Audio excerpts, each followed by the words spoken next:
It's 900 hours Central African time on this Wednesday, the 12th of October 2016. This is Newsroom, Jumbo Africa. A very warm welcome to the first hour. I'm Elvis Preslin. And I'm Renee Vest. Of course, we will stay with you until 12 o'clock today. Stay with us as we broadcast live from our Auckland Park studios here in Johannesburg, South Africa, to the rest of the African continent. Of course, a warm welcome to all those watching us on our live YouTube stream. Now, our focus today, this morning, is on Finance Minister Pravin Gordhan, who says he will carry on with his job despite being summoned to court to face fraud charges.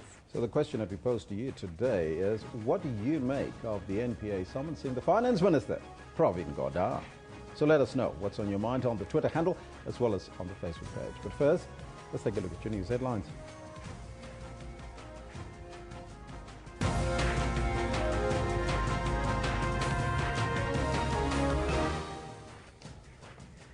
Political parties comment on Minister of Finance Pravin Gordhan's fraud charges.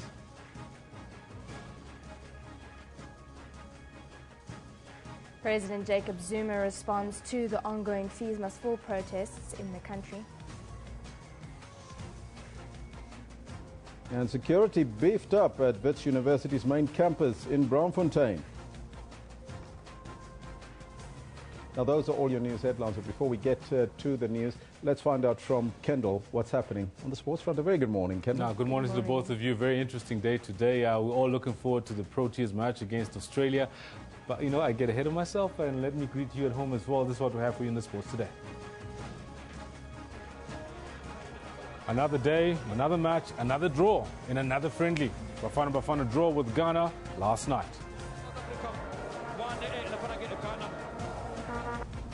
And the Proteas are relishing the prospect of a rare ODI series whitewash against the much-vaunted Australians.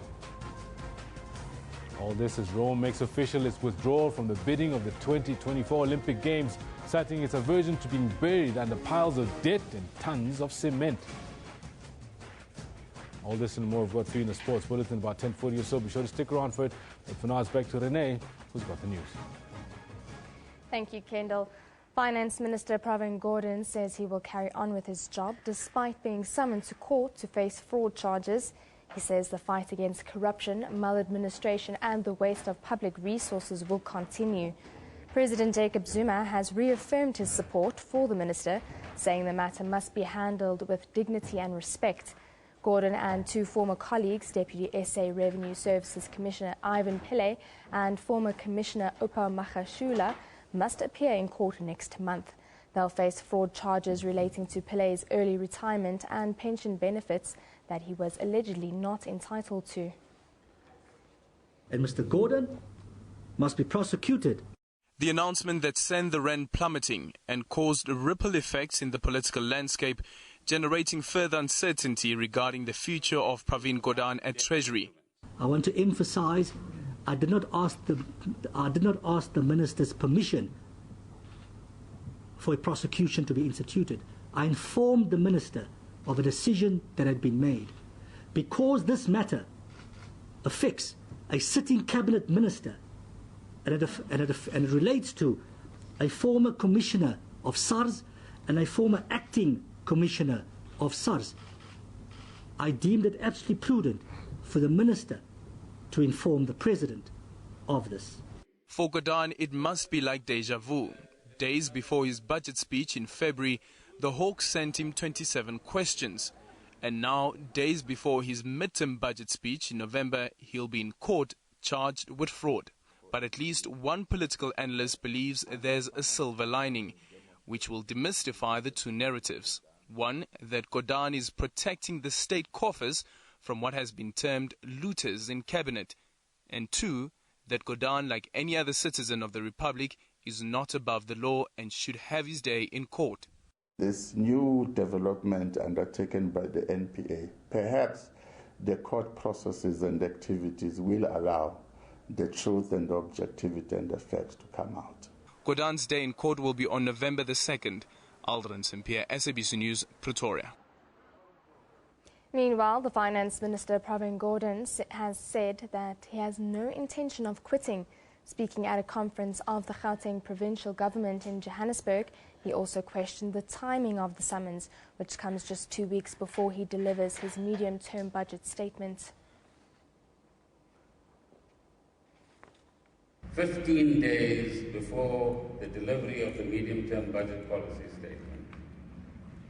So you live on the last time it was just before and after the February budget. There's something attractive about budgets, I'm not sure what it is. So what is it about this country and some in this country, both at a political level and in the law enforcement agencies, who choose these times to do these things? There's been some mixed reactions to this news from political parties. Let's allow the law to take its course. But I'm still convinced that PG is a wonderful person, is an honest person. Let's see what gets out of the law process. Probably these statements that we are saying could be proved by the outcome of what has now started.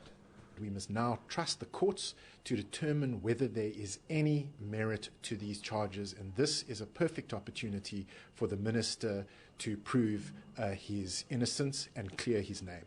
Nobody is above the law, and we hope that the Minister of Finance will cooperate in this regard with the prosecuting authority and have his day in court and have himself cleared.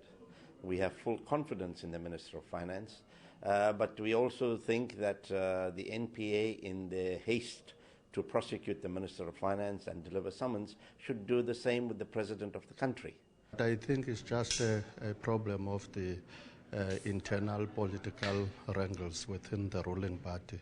This is a step that's got incalculable damage to the standing of our country and to the balance of payments in the international community. Nobody is above the law, and the law must take its toll. However, we are concerned about the timing of this impending prosecution. Pravin is busy preparing to deliver the mid-term budget in a few weeks' time. I hope that President Zuma and the ANC will handle this phase properly so that it doesn't affect the performance of our economy. I get the impression that the government are pleading with the rating agencies to downgrade us. They really don't make it easy. Every effort being done from Minister Gordon, from everybody. You know, there was a visit abroad now from Treasury and businessmen to really get us going again. And the moment there's some success, somebody comes from the side and sort of sabotage it. Now, responding to media questions in Kenya, President Jacob Zuma touched on the ongoing fees must fall protests in the country. There is a current protest that is undertaken by the students. What is a protest about? They need free education. They want education to be free. But of course, that goes with the history of that country. Because historically, when we still had the apartheid system, education was indeed a weapon that was used by the oppressors to deprive the black majority of quality education. And therefore, by the time we reached our freedom, this is one of the backlogs that we are dealing with. And we have made it a priority number one to invest in, and that's what we are doing. This is also in keeping with the policies of the ruling party, which it developed way back during the struggle, that precisely because of the position of education in our country, you needed, when South Africa is free, to address the question of education, and that doors of learning must be opened, and that government must give bursaries to poor kind of students who come from poor families and those who will be orphans, etc. They must receive education free of charge. that statement was very clear, because we're not saying during freedom time everybody must receive a free education, even if the parents can afford, because we've got to balance the resources. What we have done already ever since 1994, the students at primary up to higher education coming from poor families, in fact, there are schools where fees are no longer paid, to implement that policy. So we are in the process of implementing it. In fact, it is about 80% of the poor kids who go to school without paying, up to what you call here, we call it matric there. Here you call it yes, KCSE. That's correct. That is an implementation of the policy towards free education. With regard to poor children that go to tertiary institutions, we have a fund which we call NSFAS, which is a scheme to pay at that level for the poor schools. We have in fact developed it instead of a loan. If students perform very well towards the end, it is turned into a grant. So we are implementing that policy. What has happened in South Africa is that the students, since last year, started protesting against raising of the fees by the universities. That was the first thing. I'm sure you being a journalist, you know it better. They started by shouting a slogan, hashtag, the rise of fees must fall. Saying it, of course, differently. That was the issue. But once they were protesting very vigorously, we had a meeting with them and the leadership of the tertiary institutions, and therefore agreed that at the beginning of this year there will be no rise in the fees.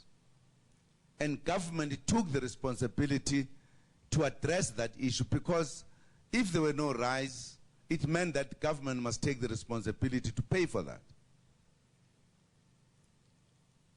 This year, again, they raised the matter and went to protest as they are protesting now, demanding free education. Of course, if you take it from what they're saying and the manner in which they're saying it, and I'm happy you said the youth is vibrant, the vibrancy must also be responsible.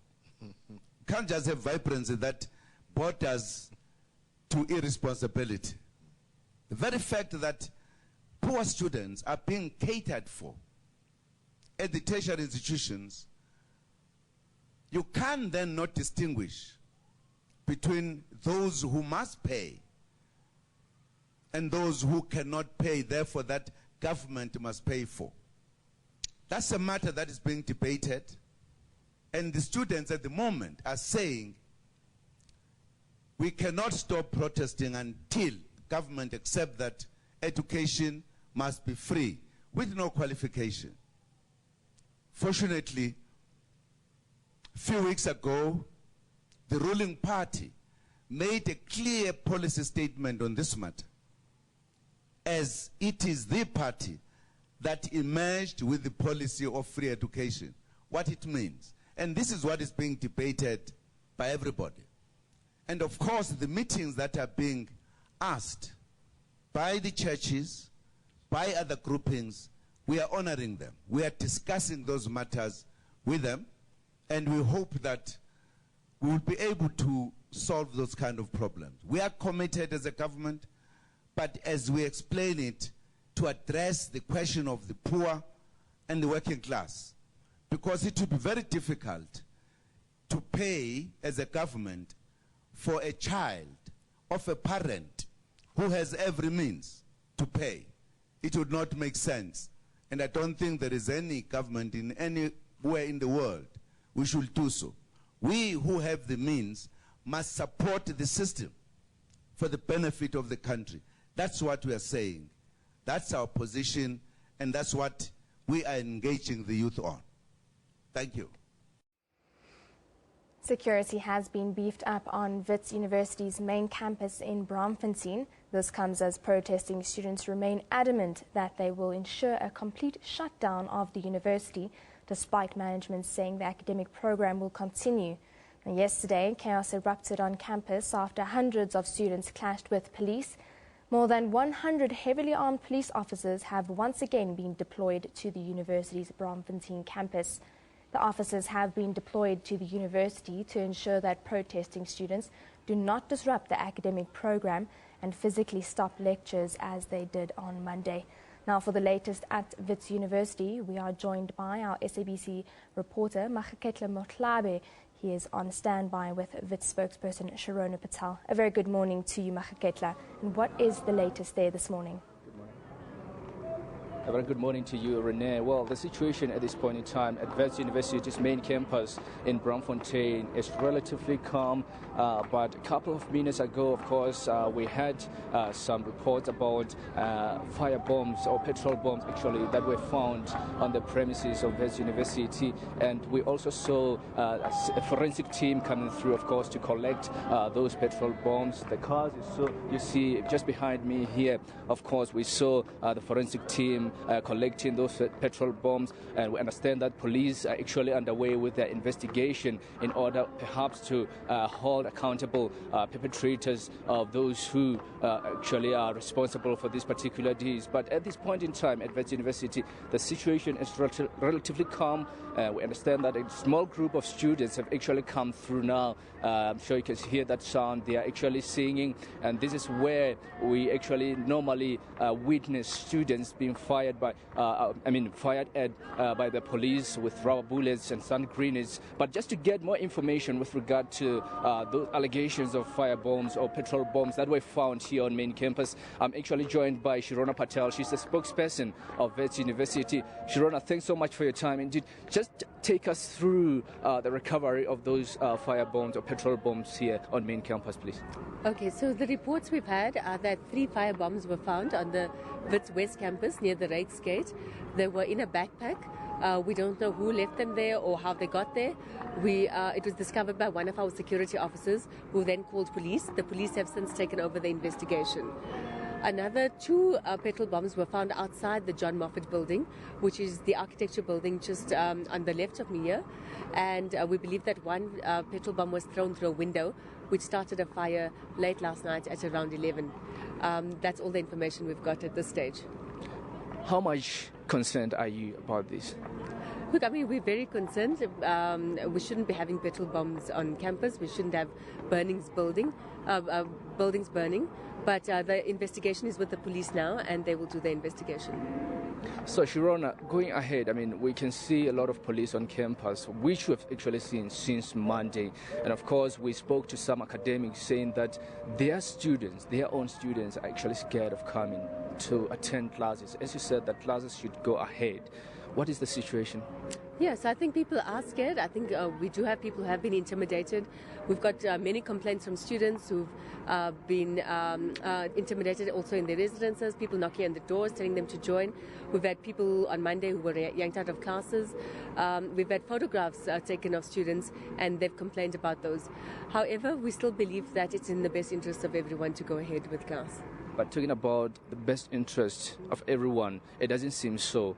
Police have actually been firing all over. Even journalists were involved. Students even those that are not protesting, they've been involved in the affair online. No, I agree. We condemn any form of violence. This is not an ideal situation. We don't want to have police on campus. We don't want to have private security on campus. We should be coming to class for lectures. The students have a good cause. It's a good cause, the cause and the fight for access to quality, free higher education that's decolonized. It's a very good cause. I mean, they changed the minds of a whole university last week. As at last week, Monday, if you had asked me, Wits University said they would only work with students or ask government for access to higher education for the poor and the missing middle. By last week, Thursday, given the declarations that the students and the mediators put together, the entire university, including council, senate, etc., has agreed to work with students in their fight for access to quality, free, decolonized higher education. No other university in the country has done it. Everyone should go and read that declaration that's on the website. However, what we don't agree with is that there should be any form of violence or any form of intimidation or threats or threat to life, including from the police, security, or the students. Currently, are academic activities going ahead? So yesterday we had the majority of classes that did go ahead, but the attendance was very low. On Monday, we had even fewer people in class. We're hoping that the attendance picks up. As you said, people are scared and don't want to go to class because they feel intimidated. Many of them also can't concentrate if there are stun grenades going off or tear gas, etc. We are trying to see if we can move lectures out of this particular area. But at this stage, we'll try to go ahead with as many classes as we can. We know that the General Assembly was postponed or called off, rather, for security reasons. But the students are still calling on the VC to come down and speak to them. What is he saying? Is he that paranoid to actually come down here and speak to his people? So, Ishmael, 4 things, as I've said before on SABC. We've done 4 things. The first is I've seen a letter which was sent to the SRC asking them to come to the table to engage and to negotiate. They haven't responded to that. There are informal meetings with student leaders as well and different student structures where we came to 2 agreements last week. And every time we agree on something, the goalposts move. So, for example, in the 2 agreements we had last week, it was agreed that we'd go back to class on Monday. That didn't happen. On Friday morning, we get a note saying that students now want to shut down all universities indefinitely until government gives them free education. We've agreed that we'll work with students in their attempt to get that, but we don't believe that that can be done through violence. That can only be done around a table through negotiation with the relevant parties. We're happy to bring Treasury or State, the Presidency or the Higher Education Department around the table with students and WITS, support the students in their quest. It's a noble cause. What we don't agree with is that, number 1, that it can happen now, and number 2, any tactics which involve violence, intimidation or risk of life. But until when are we going to see this situation, Shirona? First of all, the reason why these protests continue is because VC is not coming down to speak to them. I don't think that's true. So we've offered that. We've offered an imbizo. They agreed. They asked for an imbizo. The university agreed to that. In fact, the dean of students asked them who they wanted to have at the imbizo. The only provision is that there will be an independent facilitator, that there will be 2-way conversation and 2-way dialogue, and that it's a cause that we're serious about, and that there won't be any politics of spectacle politics which are played out. So I guess those were some of the main conditions for the imbizo. But we've agreed to it. I was here when the dean of students came down the other day on this very steps of the Great Hall. She invited the students. She said, give me 20 representatives, any 20, and let's go negotiate with management. They agreed and then they declined. Yesterday, we had student leaders who came to us and said, look, we want to meet with the Vice-Chancellor. He agreed. And then they pulled out at the last minute. So I think every time we agree to something, they shift the goalposts. And perhaps we should ask students for evidence of that letter that was sent to them. Ask them why they aren't coming to the table. The university is open to it, and we are open to engaging with students. Okay, thanks so much for your time, Shirona. Thanks. Thanks. All right, there you are. That's Shirona Patel from Wits University, of course, giving us the account of the university, saying that they are willing to actually speak to students here, but the students have actually been pulling out of the negotiations. But of course, we just want to get that point from the student leaders here, and one of them joining me right now is Nontobe Konkosi. She's in the Wits Students SRC, and of course, she's going to give us the whole account of, we just had Wits University saying that you guys have been pulling out of negotiations?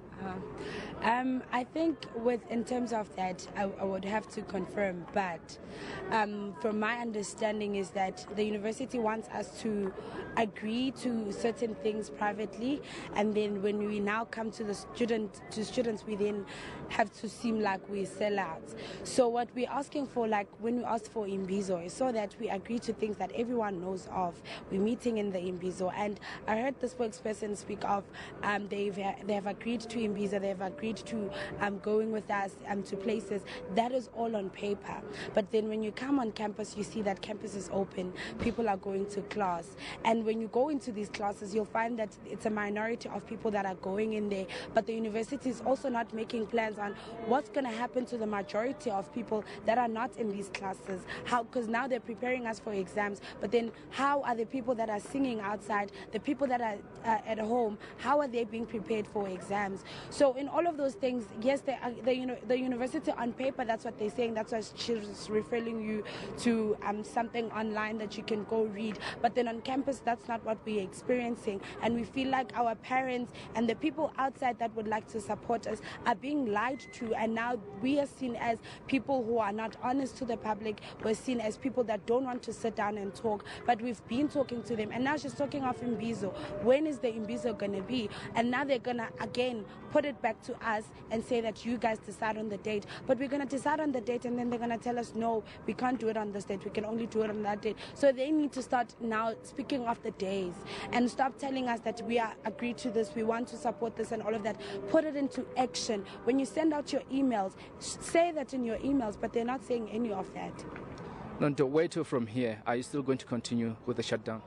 Yes, we would like to still continue with the shutdown, but what's disheartening is that our fight is not against the institution, but now it seems like our fight is against the institution. You can see there are a lot of police on campus. They are everywhere. This is just their cars. If you walk, some gates are blocked. You can't even go to West Campus because they're really protecting West Campus from everything that's going on. And what's sad is that now it looks like the apartheid system is back on campus, because now you'll find that black students are not allowed to enter certain buildings, yet white students are allowed. White students are accompanied to their cars, they are accompanied to the gates, but black students are barred from going anywhere. There were a group of white students there that were just in some sort of a meeting. There were no police around, but we started gathering here before we even started singing. They were now starting to brief up and put up their guns, and that shows that actually a black student, we are on our own. Just shortly, they've recovered 6 fire bombs or petrol bombs on campus.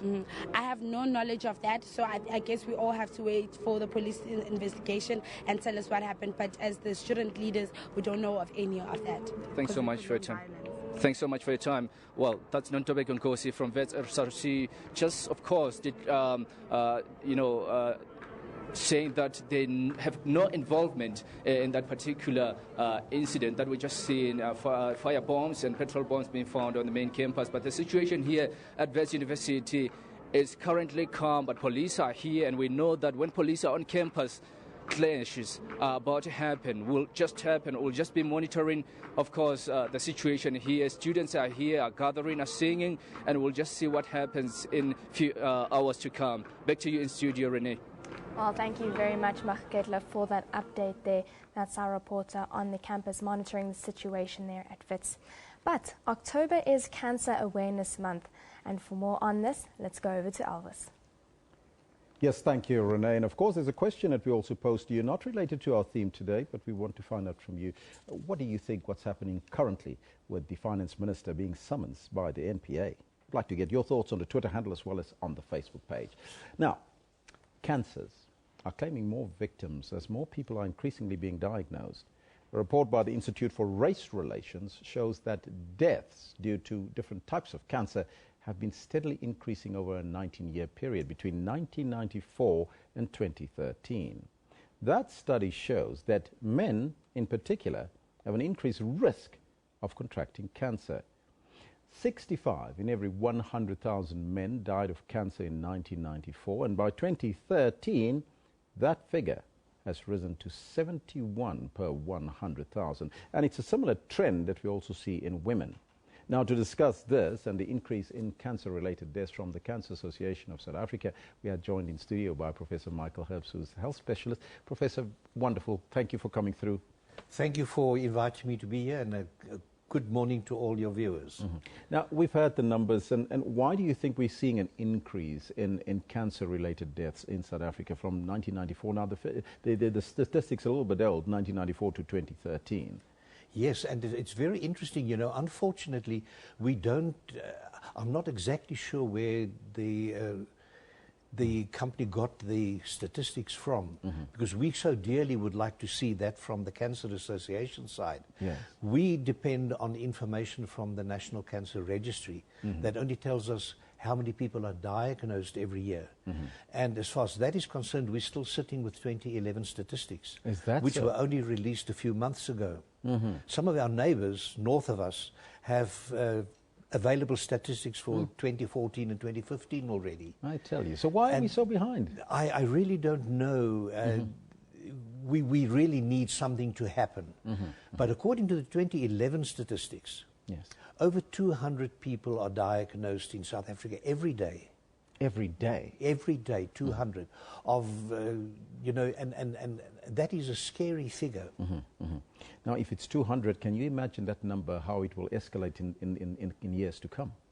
Well, I'll tell you, the scary side of all this is that we have been told by the people in the know, IARC, UICC, all the international cancer control bodies, that by 2030, we are practically going to be drowned in the incidence of cancer cases. They said that there could be up to a 30% increase in middle and low income countries. And that is where we are. So we are very concerned.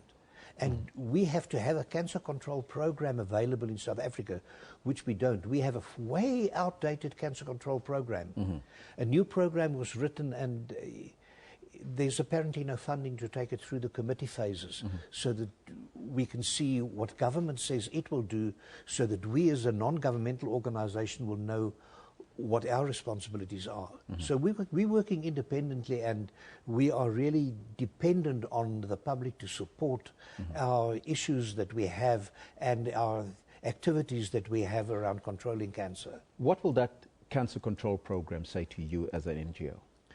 We have at the moment one mobile health clinic for each of the provinces, and that is really taking cancer control into rural and far rural areas. People that have very little or no access, because you must remember that somebody cannot just come into an academic hospital and present themselves and say, I think I've got cervical cancer, I think I've got breast cancer. Yes. They have to go through the system. So they have to go to their primary healthcare clinic. And very often their condition is not seen to be serious enough to escalate them up into the system. So by the time that the people get to the academic hospitals, a Charlotte Matkeke, a Helen Joseph or a Steve Biko hospital, very often the cancer is advanced already. And those people are really desperate for help, which they should have had years ago. In terms of demographic, Professor, which race is more vulnerable to attracting a cancer? Well, I must tell you that being white in South Africa is really one of the disadvantages, because the figures tell us that 1 in 4 white men in South Africa stand a chance to develop one or other cancer. And for white women, it is 5. 5? But for the population in general, 1 in 7 men stand a chance to be diagnosed with cancer, and 1 in 8 women. Sure. Those figures are very high, but men sometimes don't really think that they can get cancer. Oh, we are the worst, because our health-seeking behavior really puts us at a disadvantage, because we believe we are the hunters, we are the strong ones, we must really set the example. And we're not setting the example by not seeking assistance when we really need it. But when we get ill, we want to be really pampered all the way. And if we can only get men so far as to know their bodies, and this is now really a message to everybody, we've got to know our bodies so that we know if something is different today than it was last week or last month. And if something is different, We must be able to recognize it and go out and seek help if that problem doesn't resolve within a matter of 10 to 14 days. How do we deal with this, and how accessible is treatment for cancer in this country, Professor? We have of the best treatment available in the world. But we know that we have infrastructure problems in that equipment is not always maintained because of failure we hear of hospitals paying service providers, so equipment is not always serviced. And from the Cancer Association side, we then get complaints the radiation equipment is not working, or there's medicine outages. And then, of course, in South Africa, we have a patent law that allows companies to change a molecule in a medicine, and then they have protection over that patent again for the next X number of years. So we have a problem in getting cheaper medicines available in South Africa for the people who really need it. Professor, we got a lot more to talk about, but unfortunately we're out of time, but we're going to continue this discussion. It's Breast Cancer Month. Yes. And people need to focus on that. Yes, we will. Professor, thank you so much for your time. Thank you very much for having me. Now, that was the Cancer Association of South Africa's Professor Michael Herbst, who's a health specialist at Cancer South Africa, joining us here in studio. Right now, let's take a look at, in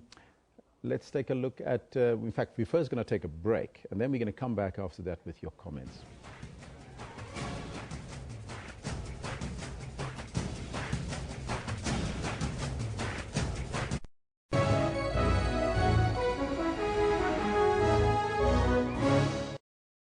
Information-hungry viewers stay with SABC News, as issues on the West are different from issues on the East or here in Johannesburg. So it is not surprising that people who follow the news know that there are two things for sure: that anything can happen, and SABC News will tell you when it does.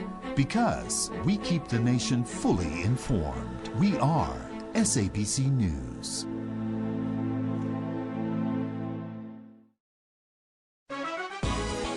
The Divas of Kofifi were honored with a musical production, taking you through the highlights of the lives of these remarkable women.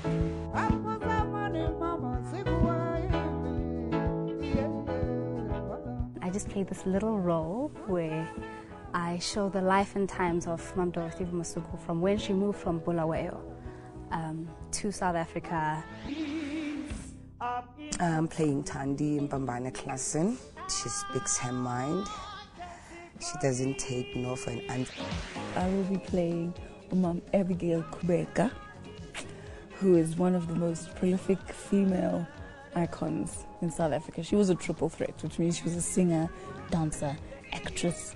For your weekly dose of arts and entertainment news, tune into Trends every Saturday from 12 to 1.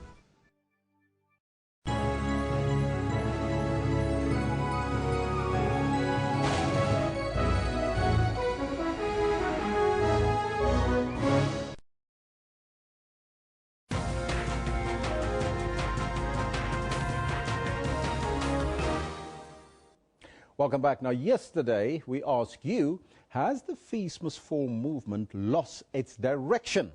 Now, this is what you had to say on a Twitter handle at SABC Newsroom, as well as on our Facebook page. This one coming in from Shorty. Shorty Senyalo says, not at all. They are in the right direction. Free education is possible in our country. So, it must start now. Hashtag Fees Must Fall 2016. DeVoe Johnson says, in Fees Must Fall, there's never been a direction. It's all been about handouts. These people want everything for free. It's nonsense. Well, strong view there from DeVoe. This one from Ketu says, it has gone way out of control, off the rails, he says. The bloodshedding and the brutality, no, it must stop. Now, that's a very strong statement there, Ketu. It must stop. You cannot have a legitimate fight and then turn it into criminality. Abifar says, hashtag, they are still in the right direction. They just need to get more cooperation and avoid destruction of property.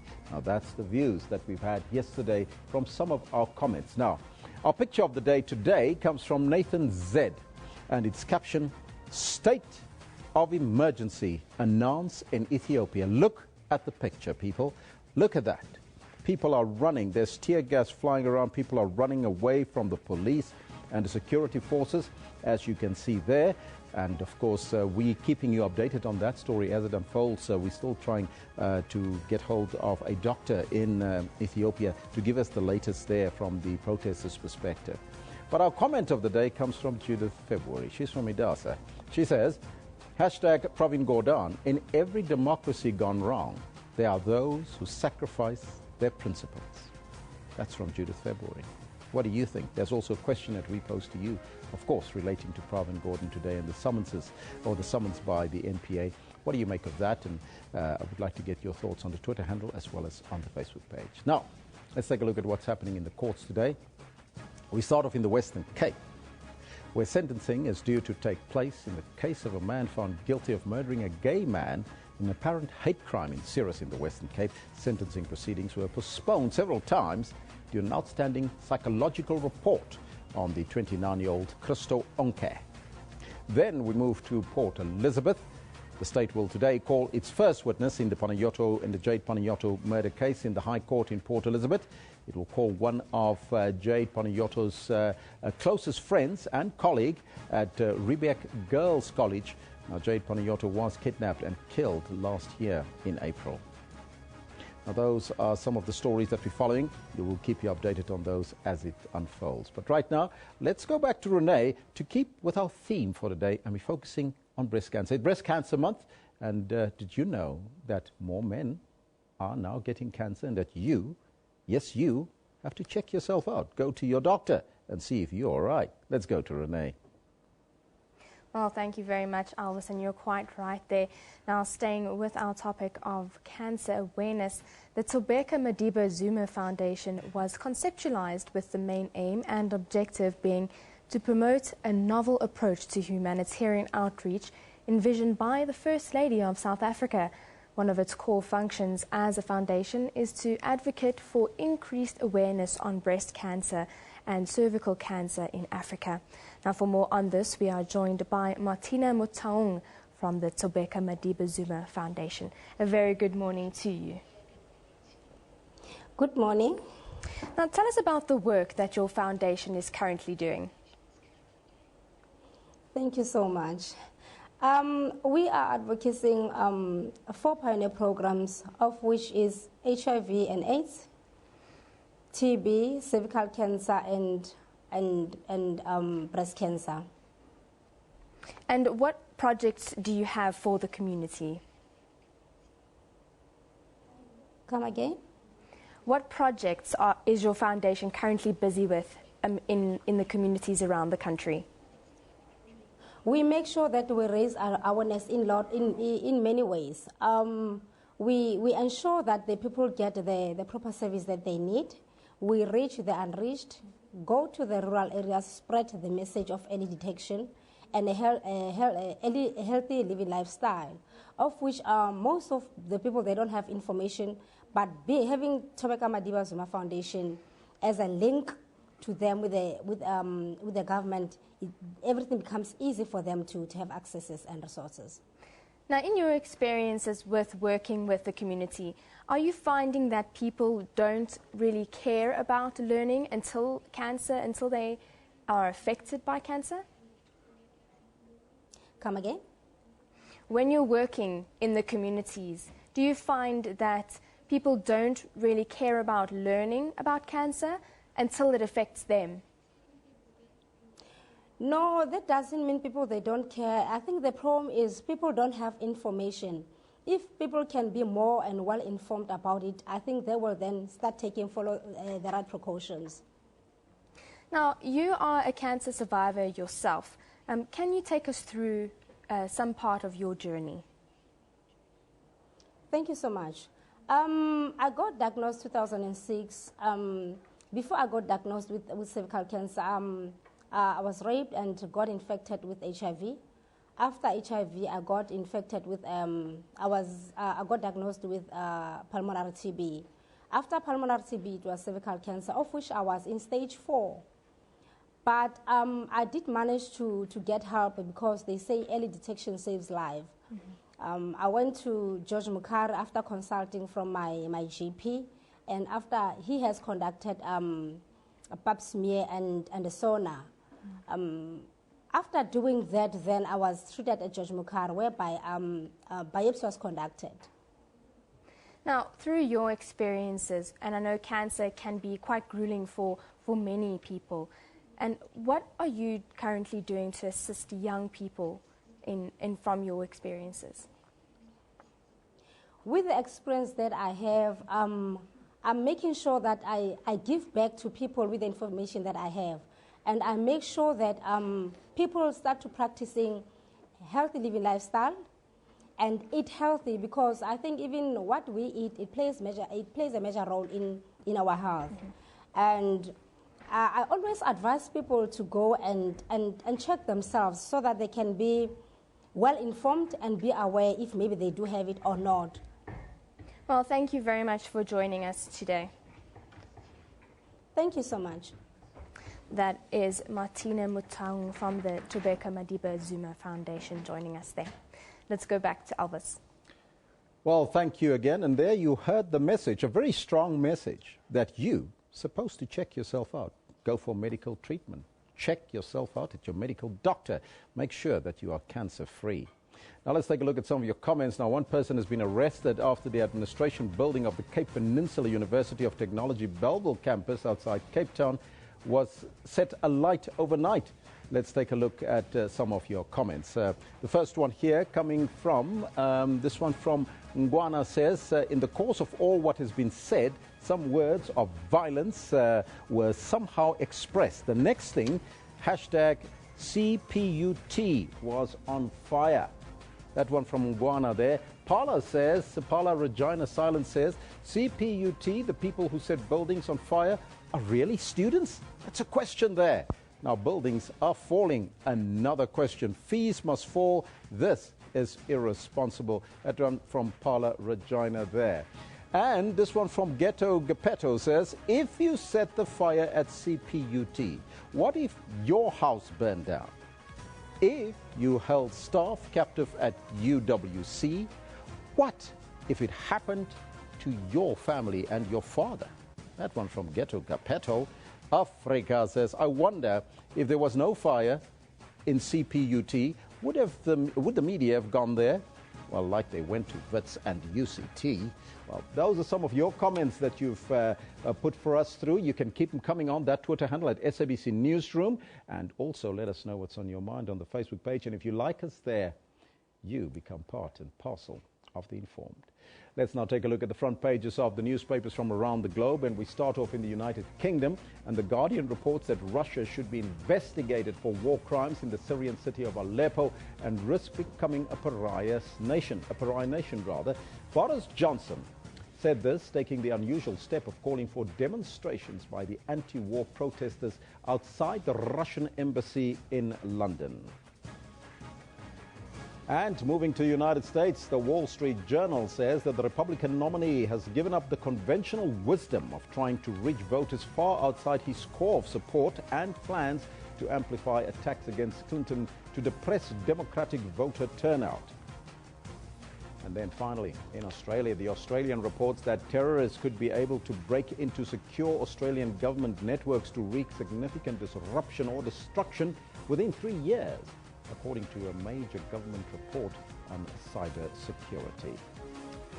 Now, those are some of the comments in some of the newspapers from around the globe. We'll take a look at the African papers a little bit later. You'll have to stay tuned right here on Newsroom. This is your favorite channel. This is Newsroom. Now, South Africa has a shortage of specialist doctors.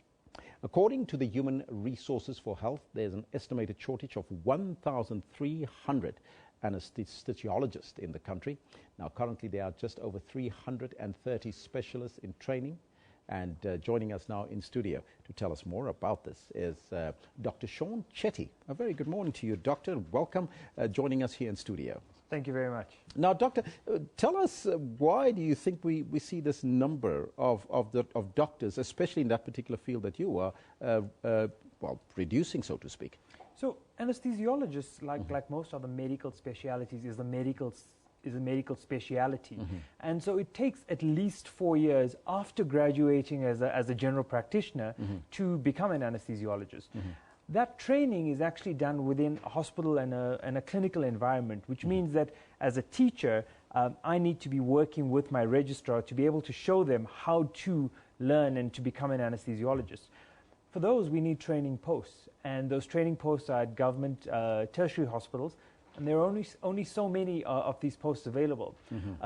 Added to that is the fact that some of these posts have just not been funded for a couple of years. So in some faculties, their numbers have dwindled down to a third of what their training posts were 5 or 6 years ago. Take us through the process of an anesthesiologist. What do they do? Okay, so an anesthesiologist is the doctor that essentially takes care of you when you are having surgery. This is the doctor that's going to see you before your surgery, plan your anesthetic, because an anesthetic is not what most people think it is. It's not just going to sleep. It's actually taking you to a point, probably 2/3 to the way of death, keeping you there safely, and then what we do is we bring you back to where you were before. And that point that you're at allows us to perform surgery on you. Obviously, the sicker you are, the older you are, the greater your risk becomes, and therefore the more skilled your doctor needs to be in order to bring you back safely.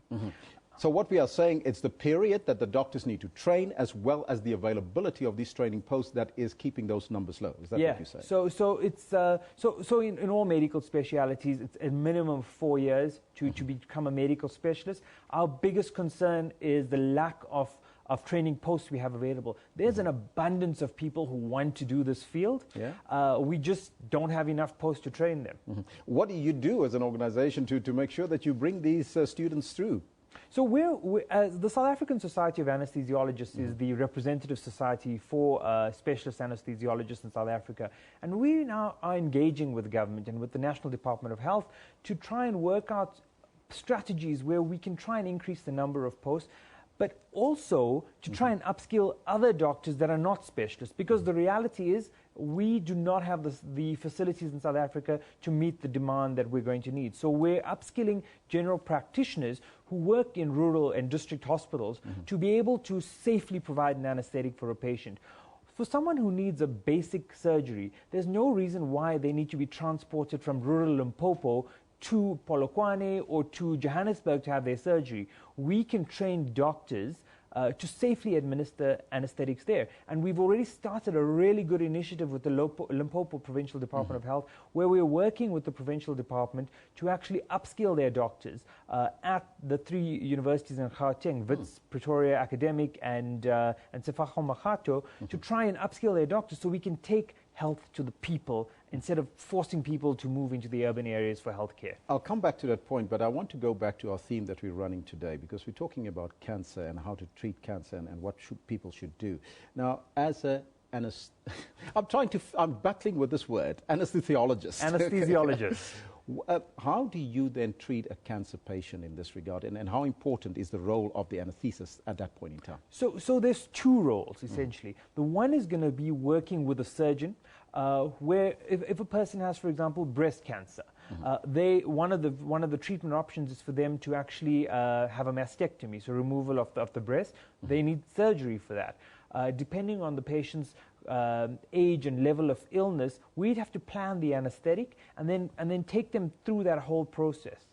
More importantly, or just as importantly, is anesthesiologists are involved in pain medicine and in the pain management. So the example that I used, I'll just build on that. We obviously will have to treat this woman or man, as you mentioned earlier, because men have a risk of breast cancer. We have to treat the patient for the pain that they will receive during the anesthetic and then after the surgery.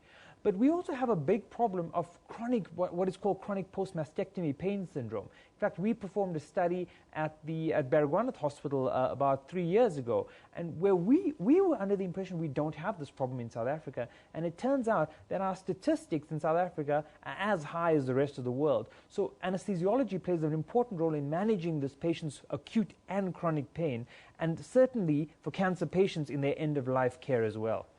Dr. Chetty, I thank you so much for your time and joining us here in studio. We need a lot more time, but unfortunately we've run out because there's a lot more questions around how you treat cancer and how you deal with it. But thank you so much for coming through. There we have it, anesthesiologist.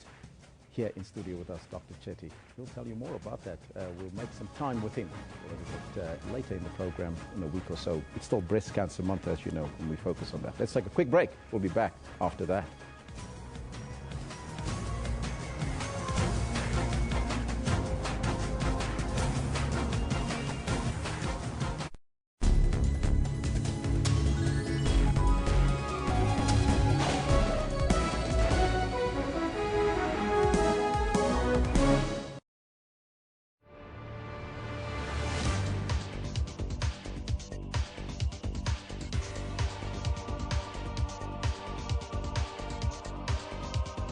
The Orange River is South Africa's major river. It rises in the Drakensberg in Lesotho, known as the Senqu River. It flows through Free State via Van der Kloof Dam, Eastern Cape into Gariep Dam, Northern Cape and Richterveld Transfrontier Park, which is part of Namibia. Orange River is 2,090 kilometers long. It finally flows into the Atlantic Ocean at Alexander Bay.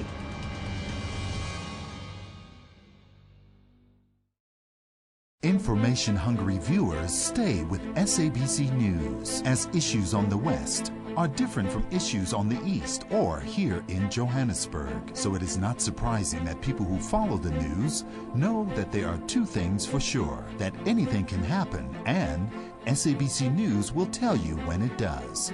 Because we keep the nation fully informed. We are SABC News.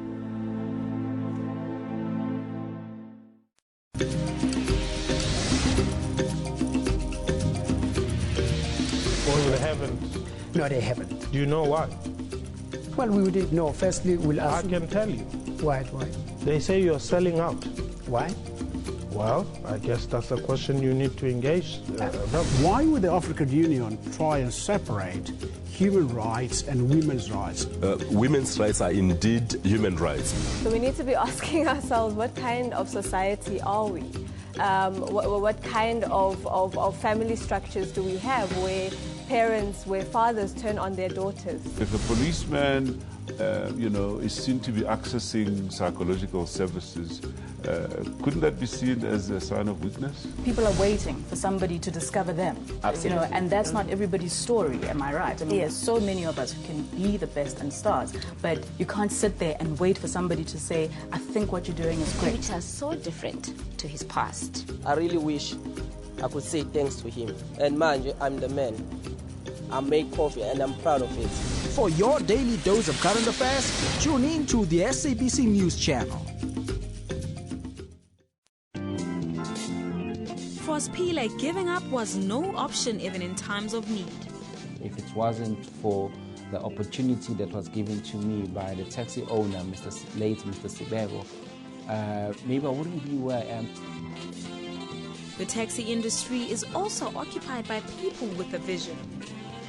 There are quite a few taxi drivers with at least matric, and they had a next door neighbor who owned taxis, and they asked him for a job. He now owns a law firm, and he believes that challenges are meant to be conquered. Once you step on top of them, you are able to be on another level, and they remain under your feet. He says hard work granted him his dream of becoming a lawyer of note. I don't really believe in miracles. People work. Join Puleng Mulibati every Friday at 17:30.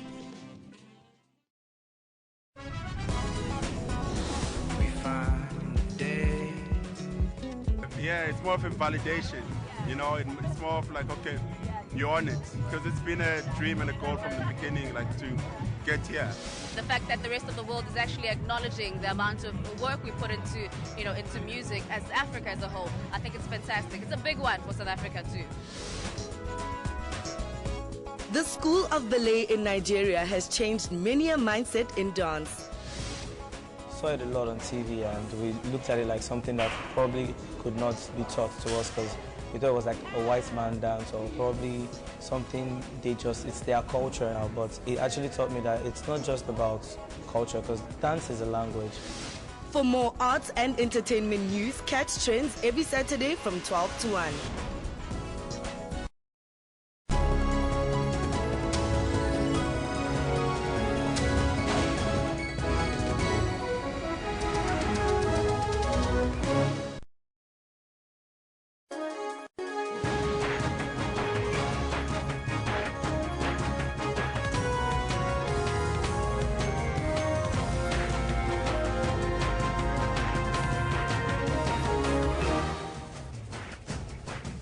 It's 10:00 hours Central Africa time. This is the second hour on this Wednesday, the 12th of October 2016. This is Newsroom, Jumbo Africa, and a very warm welcome. I'm Elvis Preslin. And I'm Renee Vest. We'll be with you until 12 o'clock today. So stay with us as we broadcast live from our Auckland Park studios here in Johannesburg, South Africa, to the rest of the African continent. If you've just joined us, and of course, a warm welcome to all of those watching our live YouTube stream, we welcome you to the show. Now, our focus this morning is on the Finance Minister, Pravin Gordhan, who says he will carry on with his job despite being summoned to court to face fraud charges. Well, the question that we pose to you is, what do you make of the NPA summoning the Finance Minister, Pravin Gordhan? Let's take a look at some of those comments that you've sent through to us on the Twitter handle, Renee. And IH Nazo says, I question the delays leading to his arrest with its timing to happen now. At least a court of law and judge will take over now. Oh, that one from Nazo there. This one from Isolja says, or iSoldier. Their action smells of hidden agenda and desperation. They lose again cause theirs is an ill-conceived act, says iSoldier. This one coming in from Doc Moses Villani, who says, let the law take its course. No one is above the law. Let's stop with conspiracy theories. Well, so says Doc Moses Villani. He says there is a conspiracy theory here. We should stop with that. Wait for the case to unfold. But first, let's take a look at your news headlines.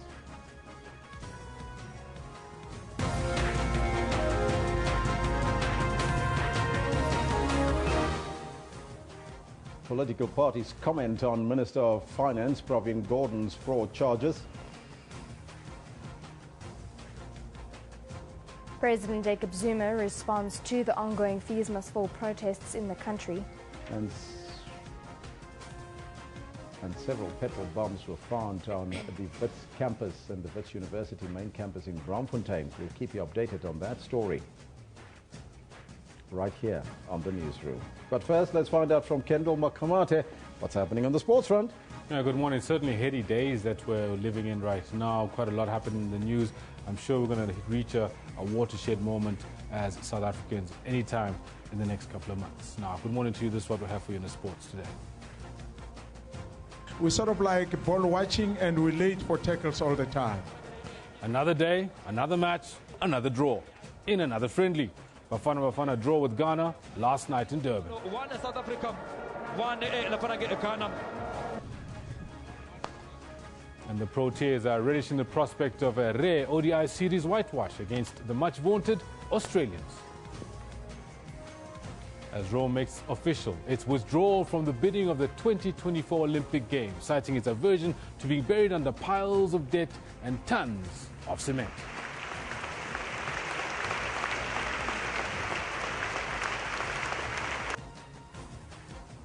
All this and more we've got for you later on the sports bulletin about 10:40 or so, but for now it's back to Renee, who's got the news. Thank you, Kendall. Now, the situation remains tense on Tshwane University of Technology's campuses in Pretoria West and Ga-Rankuwa, north of Pretoria. Now, protesting students have barricaded entrances with burning tyres. University employees have been advised to stay at home until they are advised otherwise. Now, our reporter Sipho Steerman is at TUT in Pretoria. A very good morning to you, Sipho. And what is the situation like right now?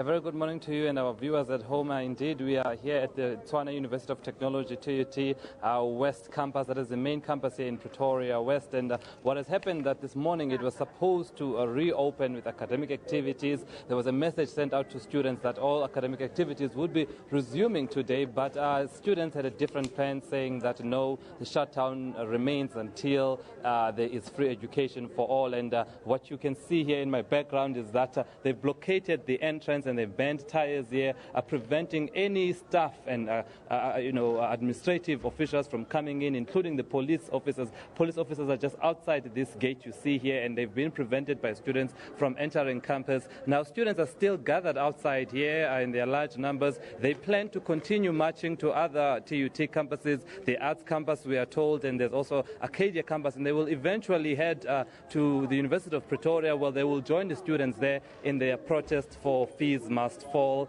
And with me here, I've got one of the EFF student command leaders. He calls himself Magnificent. If you can just talk to us, what is happening here today, students? Why have you blockaded this entrance and prevented police and staff from coming on board? No, thank you very much. Look, our struggle is very clear. Everyone knows what we are fighting for. We are fighting for free, quality education. And we are saying fees must fall. We are saying in TUT, fees are going to fall. We don't want police to enter in our campus because in this campus we have what we call a CPS, which is a campus protection service, you understand? Is the one that is got to look with the security of the university. What is the use of police to enter our campus when we are not banning cars of the university, when we are not banning any building, when we are not violating the constitution of the country? We don't need police inside there. Okay, but then now you see there's rocks and there's banning tires here. What is the situation with that? I mean, this can be considered as a form of violence, you know, preventing staff from entering and with banning tires.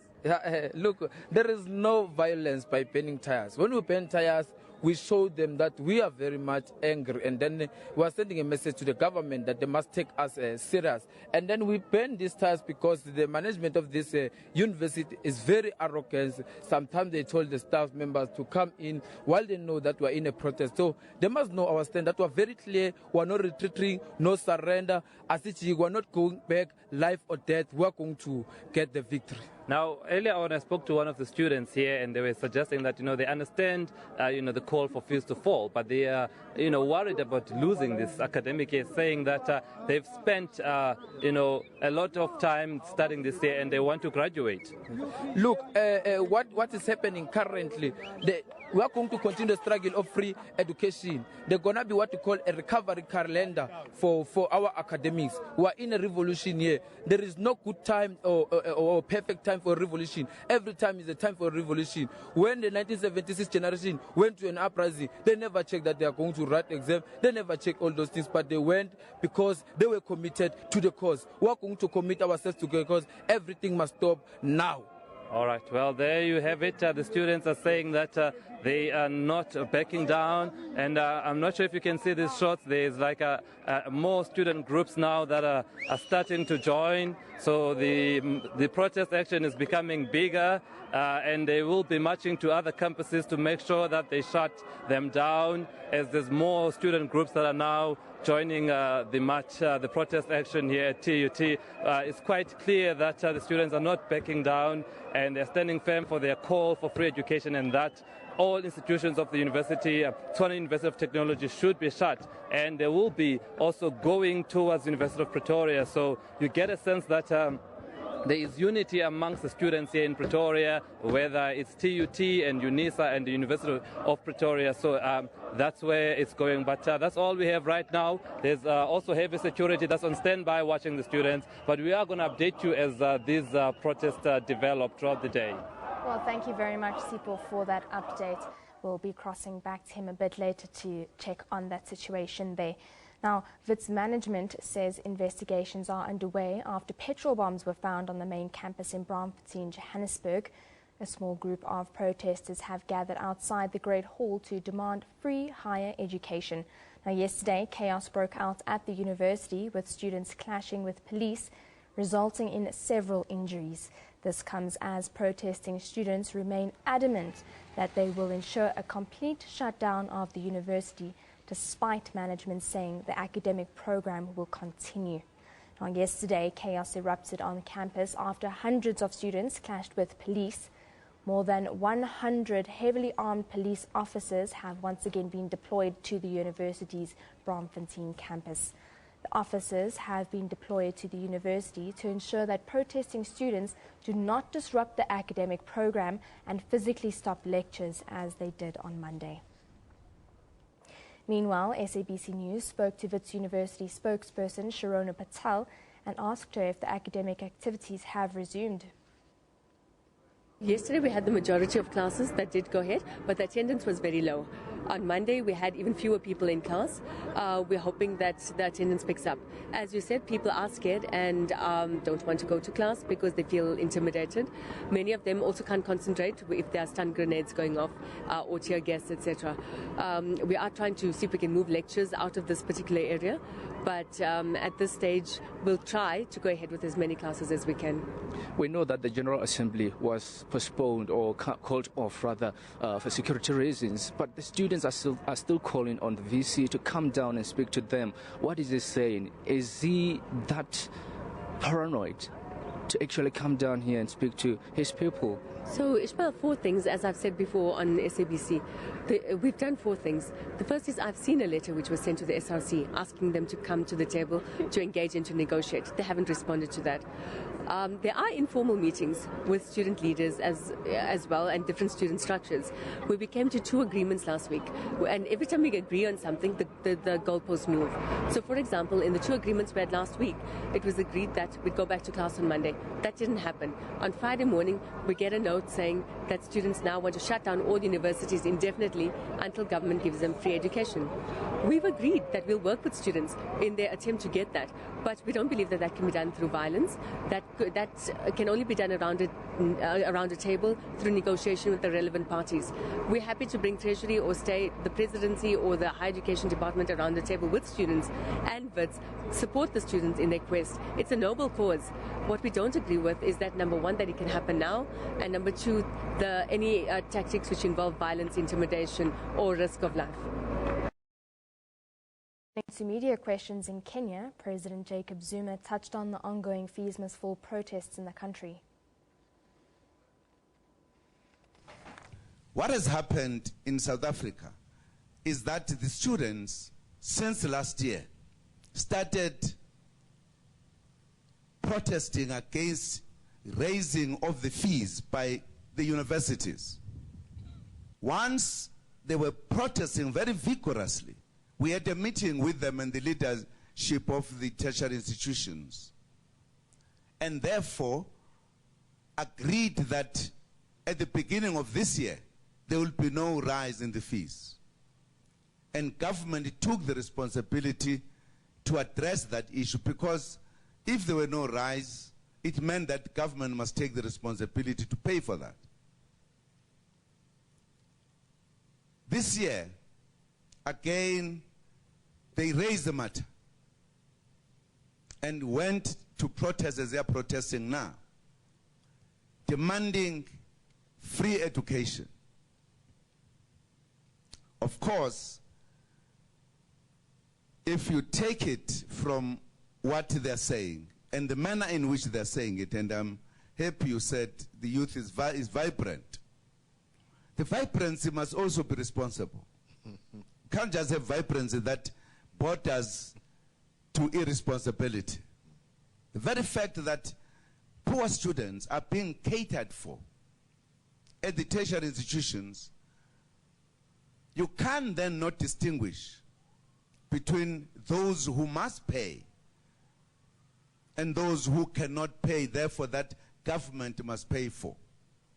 That's a matter that is being debated, and the students at the moment are saying we cannot stop protesting until government accepts that education must be free with no qualification. Fortunately, a few weeks ago, the ruling party made a clear policy statement on this matter, as it is the party that emerged with the policy of free education, what it means. And this is what is being debated by everybody. And of course, the meetings that are being asked by the churches, by other groupings, we are honoring them. We are discussing those matters with them, and we hope that we will be able to solve those kind of problems. We are committed as a government, but as we explain it, to address the question of the poor and the working class, because it will be very difficult to pay as a government for a child of a parent who has every means to pay. It would not make sense. And I don't think there is any government in anywhere in the world who should do so. We who have the means must support the system for the benefit of the country. That's what we are saying. That's our position, and that's what we are engaging the youth on. And Kenya have agreed to remove barriers impeding trade between the two regional economic giants. President Jacob Zuma and Uhuru Kenyatta also signed agreements on security and defense, as well as cybersecurity and intelligence.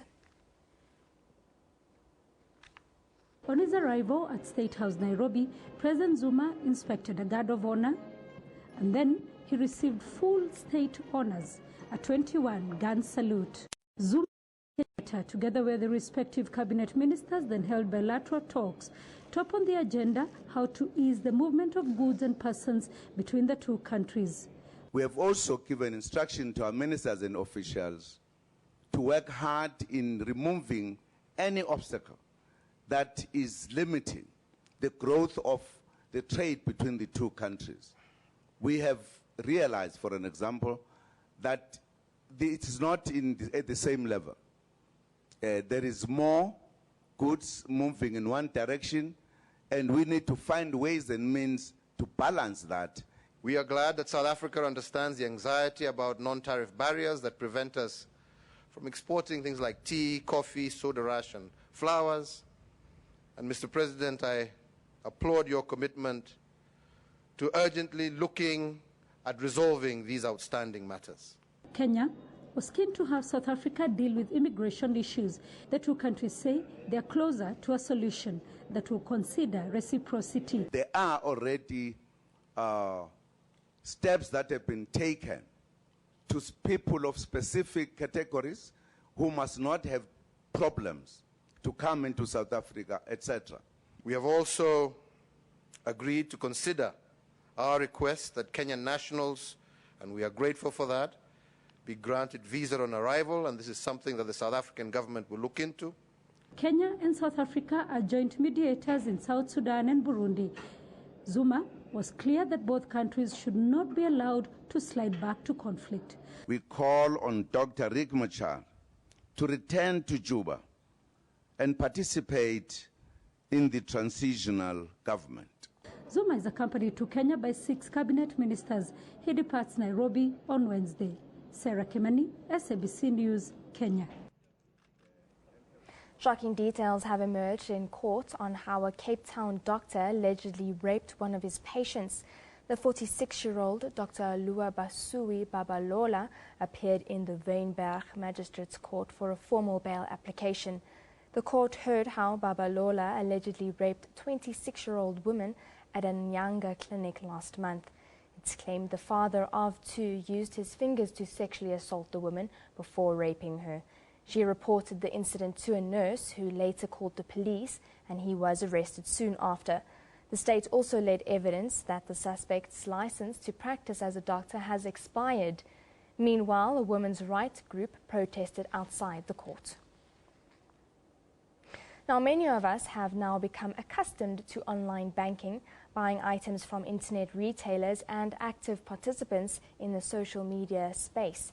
However, these internet platforms are prone to cyber attacks whereby hackers can access personal information of individuals and exploit this for personal gain.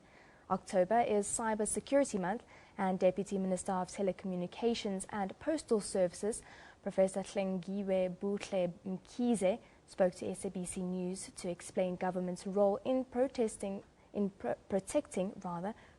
citizens from cyber attacks. As you know, our policy is to really make sure that we create information society by using different platforms of technology so that people are connected online. And in the process of distributing these technologies, you find that young people in particular, they get attracted to other sites which are too risky and dangerous for them. So we are using this month to say, much as we are saying 2030 We want to have a digitized, inclusive society, but people must be aware of the risk that they can come across of online. You have mentioned what is happening in our banks, where they say fraud is going into billions, because if people attack your account and maybe you are a big corporate, by the time you stop it, a lot of money would have left the account. But the risk also for humans, women in particular, women trafficking, is really on the rise, whereby they are attracted online by so-called well-meaning trustable people, only to find that there are no jobs that they were recruiting them for. Some they end up being drug dealers, some they end up being used as sex slaves, and some are killed by cruel and inhumane ways. So it's really an important month for us. And it's not just about women. I believe children are also prone to such cyber attacks. Talk to us about the program that your department has in terms of bringing awareness about these problems. Yeah, our division, dealing with gender, youth, women, and the disabled, they launched a strategy going to different communities. It was launched in KwaZulu-Natal, where they were really showing people that we distribute gadgets to schools. We make sure that they have data, they are connected for educational purposes. But if parents don't work closely with their children, it's human nature. They don't stick to what is in their curriculum. They go astray and find themselves having conversations even with pedophiles or with men who will be bullying them online and using the inappropriate language, talking to them. And we say to parents, be your friends, your child's friends online, so that whatever they talk about, you can sit down with your child and talk about rights and responsibility, children's rights and responsibilities. The same applies to teachers. We do the same. The people mainly that are victims of cybercrime, where can they report such incidents or perhaps find more information on the issue? Yeah, that's one of the things that most countries are expected to do, that they come up with cyber security hubs. In this country, it's led by the Minister of State Security for understandable reasons. Governments start thinking about being attacked not now by warriors, other countries, but online. And us, of course, as the lead department. So we launched a cyber security hub last year. It's at the CSIR. I think we'll take a walk there on Friday. Basically, it's an opportunity also to skill our young people so that they are competent in analyzing information and be able to understand the risk and see the risk. And as I'm saying this, I'm sure you're fully aware that our universities, they don't even have computer science engineers program in big numbers. You'll find one or two here and there. So what we have done, we have an agency in EMISA. They train people so that people could, when you pick up a risk, you are threatened, you can be able to report. So the cybersecurity hub will be analyzing all the risk and determining what it needs to be taken up seriously and what needs to be ignored. Because sometimes there are clowns online. You can be upset and say, this one has been bullying me throughout the day, following me, and find that it's just a clown who maybe looked at so your you face. Wouldn't really know. Yeah. But agencies will be really working on it. All right, but I believe that is where the ICT policy review that was recently launched by Minister Kwele comes into play here. Yeah. Well, that policy is important because really it's something which is creating awareness to South Africa, especially the industry, that look, traditionally they got spectrum licenses from government and they did what they wanted to do in big cities. But the new policy is saying we'll have open access starting in rural areas, protecting even people in rural areas because they have got different threats. You might find out their threat is about what is coming online from a weather point of view, or some people who have set up internet somewhere in rural areas to recruit young people, like that young person who was caught at the airport going to join some terrorist groups abroad. So it's a national revolution. The police is talking to that. And the private sector, they are our allies in ensuring that we start in rural areas amongst the poor, because we are creating a connected, inclusive society for all. The United States Embassy in South Africa has donated 7 million rand to the Iziko Museums of South Africa. Some of the money will be used to preserve the history of the São José slave shipwreck off the Cape Coast. Just beyond the crashing waves of one of Cape Town's most scenic beaches lies the evidence of a horrific part of history. For over 200 years it lay hidden, slowly deteriorated by time. But since 2010, after discovering a captain's log, the ship's gruesome cargo has been brought to light. More than 400 slaves en route from Mozambique to Brazil. A storm destroyed the vessel and cost the lives of more than 200 people, and the rest was sold into slavery. In 2014 and 2015, the first artifacts were brought to the surface. A collaborative effort between South African and American researchers has seen the vessel and its course through history properly documented, giving some dignity back to the lives lost. For hundreds of years, the contribution of slaves in the United States, in South Africa and beyond has been erased from our history books, erased from our politics, erased from our imaginations. We have to make amends for that erasure and centralize the contribution of those people, of our people, into that history, and that's going to give us a sense of where we are today and how to resolve some of the deeply entrenched challenges that we yet have. The grant will now further research into the wreck and will enable Iziko museums to acquire much-needed equipment, facilitate training, and the employment of a waterlogged objects conservationist specialist. It gives us an opportunity to actually advance the project considerably. It gives us a more sustainable future for the project as well. And hopefully we can build on what we achieve with this funding. Some artifacts of the São José are currently on loan and on display at the newly opened Smithsonian National Museum of African American History and Culture in America. Mariska Botha, SABC News, Cape Town. At the press conference of the Iziko Museums, the Vice Chairperson of the Council of Iziko Museums South Africa, Themba Wakashe, asked for restraint during the student protests. Wakashe urged that historical documents are crucial to reclaim and assert identity. Now, earlier this year, the University of Cape Town interdicted some students after they destroyed artwork in a violent demonstration to highlight a shortage of students' accommodation. In Cape Town are carrying such immense history and heritage. The libraries at UCT, UKZN, at VET and all of that, that is our heritage. How are we going to be able to reclaim and assert our identity in the world if we're destroying our heritage? So it's very, very important that historical documents, sources of knowledge must always be preserved. Yes, we can protest. Yes, we understand. Yes, we support, but let's not destroy.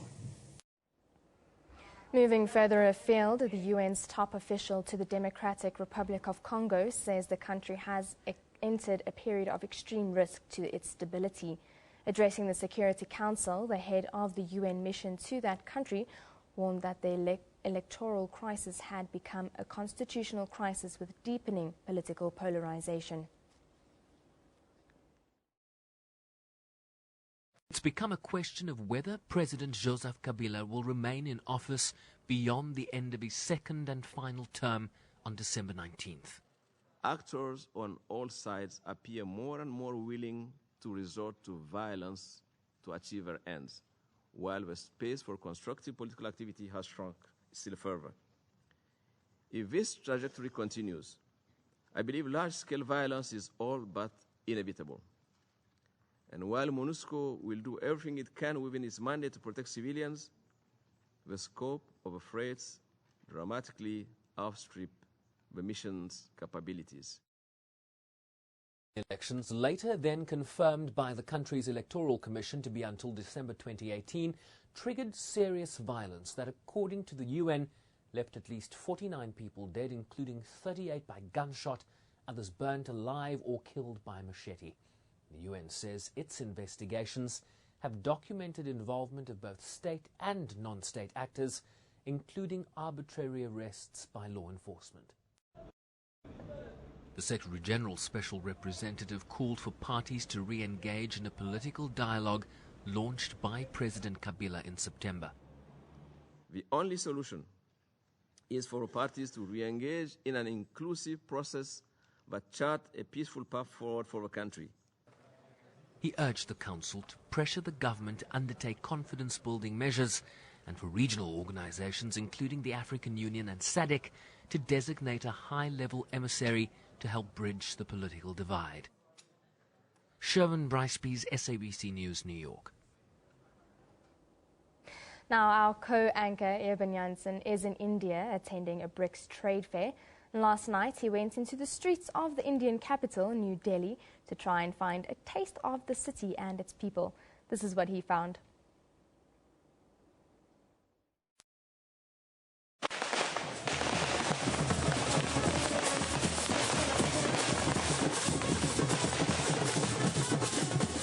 A Hindu wedding in the main road outside one of the top hotels in the city, on a Tuesday night no less. Pomp and ceremony, costumes and colour, with a sense of fun seldom seen anywhere else in the world. It's a vibrant city with hordes of friendly, fun-loving people. More than 25 million of them living in the third largest urban settlement on the planet. The city is in the midst of celebrating the annual Dussehra festival. Lights and colour illuminate the celebration of Lord Vishnu's triumph over the forces of evil. New Delhi at night is a real assault on the senses. At this time of the year, even more so, because they're celebrating the Dussehra festival. Yeah, it's a night, or it's a month really, a month celebration where families come out in their hordes. You can see lots of colour, lots of flowers, lots of food. Young people are out here with their mothers, their fathers, young boys in their groups, as you can see all around, on their mopeds, celebrating this festival of light, this festival of colour. For the locals, most nights are spent on the streets, sampling street food and hanging out in trendy eateries with friends and family. It's a developing food culture that has found favour with the jet set in this vibey city. It's all about the food, and people love life here in Delhi. They are full of life. They like to go out. They like delicious food. They know global flavors. They travel a lot, and especially this part of Delhi. Fusion food, especially mixing traditional Indian cooking with the tastes of China. It's a wonderful assault on the taste buds that just so happens to bring together the food cultures of two powerhouse BRICS nations. Corey, I've not tasted your food. Yeah. It's a real mix. India meets China. It's something very sophisticated taste. Tell me a little bit about that. It's a food bistro where we have fused the food with international flavors. Yeah. It's Indian mixed with Chinese. Then we have a continental kitchen where we have also given little like Indianized touch. Yeah. We have we add, like with our rosemary chicken, we add Indian chips. Yeah. So no, that's the way to fuse it. We are not losing the main flavor, but we're just adding some, Indian touch to it. I see the ingredients is lots of Chinese ingredients, which is different, unexpected a little bit in India. But if you think about the food culture, the things that are happening in Delhi right now, it's very exciting. People love food here. They love it. People love food in Delhi. It was a weeknight to remember, no doubt. The passion, colour and sense of fun will stay with you. New Delhi at night is definitely not for the faint-hearted. An experience that has set the tone for the week. Well, it certainly looks like he's having quite a bit of fun there, but we will bring you the latest coming out of that BRICS trade fair. Now, water levels of the Vaal and Orange rivers have dropped to just over 51% and 54%. But we will bring you that story after this break.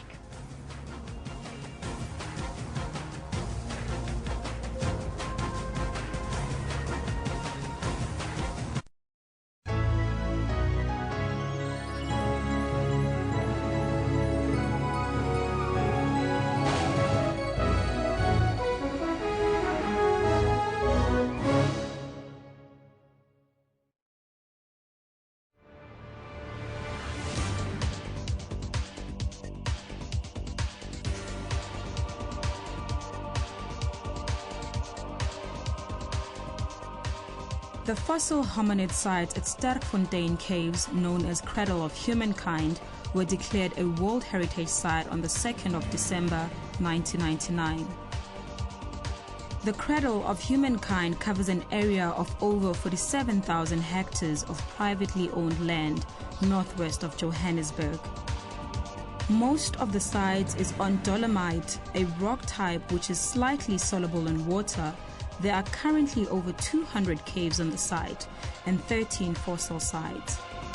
We know that Australopithecus africanus were present in the cradle from about 2 to 4 million years ago.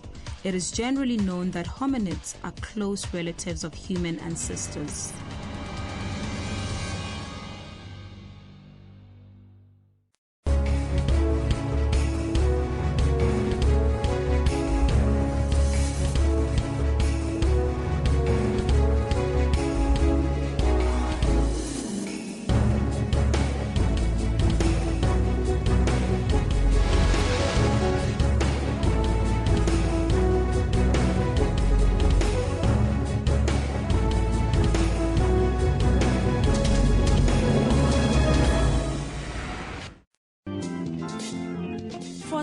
Giving up was no option even in times of need.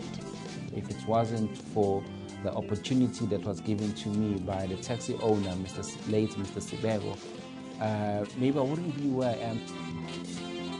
The taxi industry is also occupied by people with a vision. There are quite a few taxi drivers with at least matric, and they had a next door neighbor who owned taxis, and they asked him for a job. He now owns a law firm, and he believes that challenges are meant to be conquered. Once you step on top of them, you are able to be on another level, and they remain under your feet. He says hard work granted him his dream of becoming a lawyer of note. I don't really believe in miracles. People work.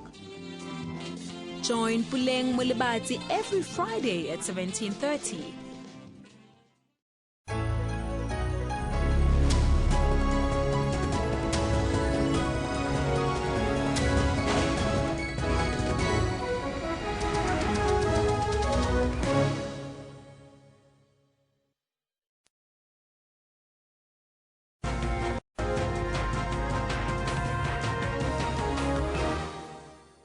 Good morning, welcome back. I'm Kendall Makhamat and I've got your sports on Newsroom. Our top story is about soccer, where Bafana and Ghana shared the spoils in an international friendly match in Durban last night as they played to a 1-1 draw. The match follows a weekend World Cup qualifiers in which both teams also recorded draws. Bafana goalkeepers were leading the team in song ahead of their clash with Ghana at the magnificent Moses Mabhida Stadium in Durban. Coach Shakes Mashaba made wholesome changes to the team that played in Burkina Faso. Debutant Brighton Mhlongo got an acid test as his first start in a Bafana shirt saw him make a point-blank save to deny the West Africans. Opamanyisa's casual pass in front of the penalty box led to another debutant, Isaac Nhlapo, committing a foul inside the box. Mubarak Wakaso made no mistake from the resulting penalty.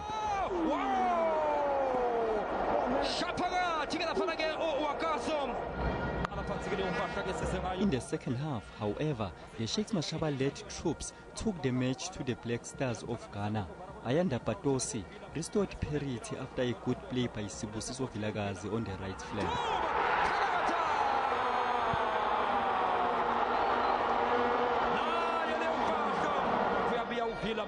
phakathi wepatos ngigcwele ngawe wasethi upatos ke wololong laselidlake inethi.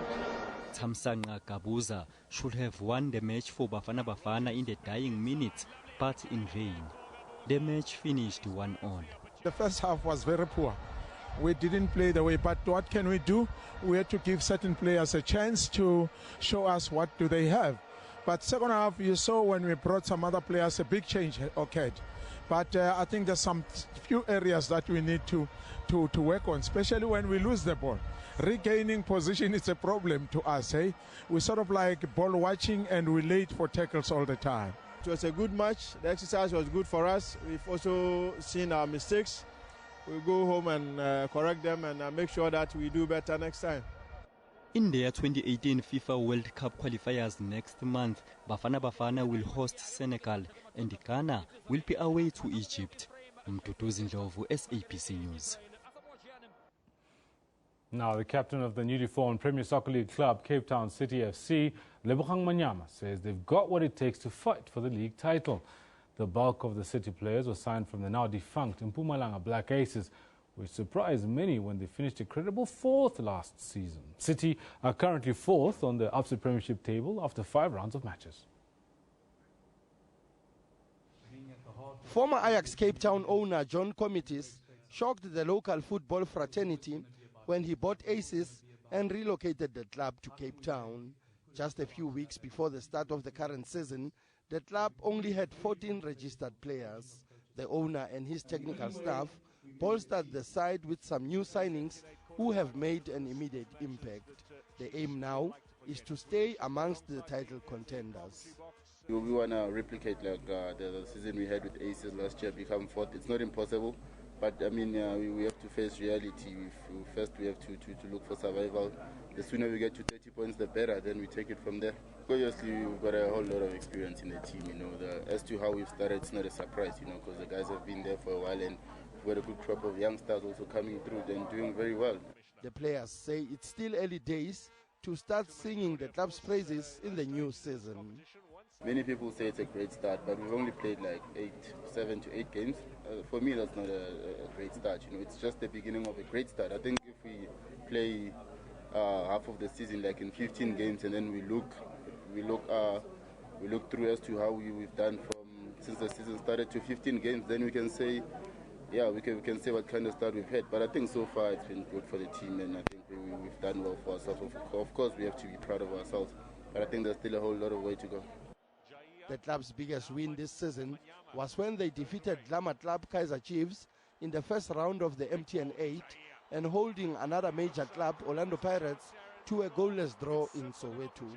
Sfeso Ramara, SABC News, Johannesburg. And the South African cricket team has a rare opportunity for a clean sweep against Australia in one-day international series. The two teams clash at Newlands and Cape Town today in the 5th and final match of the series. Captain Faf du Plessis says a clean sweep would give the Test team a psychological advantage when the two teams meet in a 3-match test in Australia next month. The Proteas have been sensational against the #1 team in the world in one-day cricket. They've also done it without probably the best player in the world, AB de Villiers. The direction of the team is on a different path. The individuals certainly don't think it's an individual game anymore, and if at any stage they do think that, they will get challenged and quickly realize that it's not, and that's why the team is doing so well. The squad is in a really good place. The guys are extremely hungry to perform, and that makes it easy to captain. Du Plessis has been a revelation as a captain and a player, and his captaincy has been outstanding and astute. Left-arm wrist spinner Tabri Shamsi, who has been included in the Test squad, probably won't play at Newlands to keep the Aussies guessing about his deliveries. 4-0 is exceptional, but the Proteas want a clean sweep, something a proud nation like Australia has never experienced before in one-day cricket. Going to Australia, we know it's going to be extremely tough to beating them in Australia is possibly up there with India with the toughest tours, test-wise.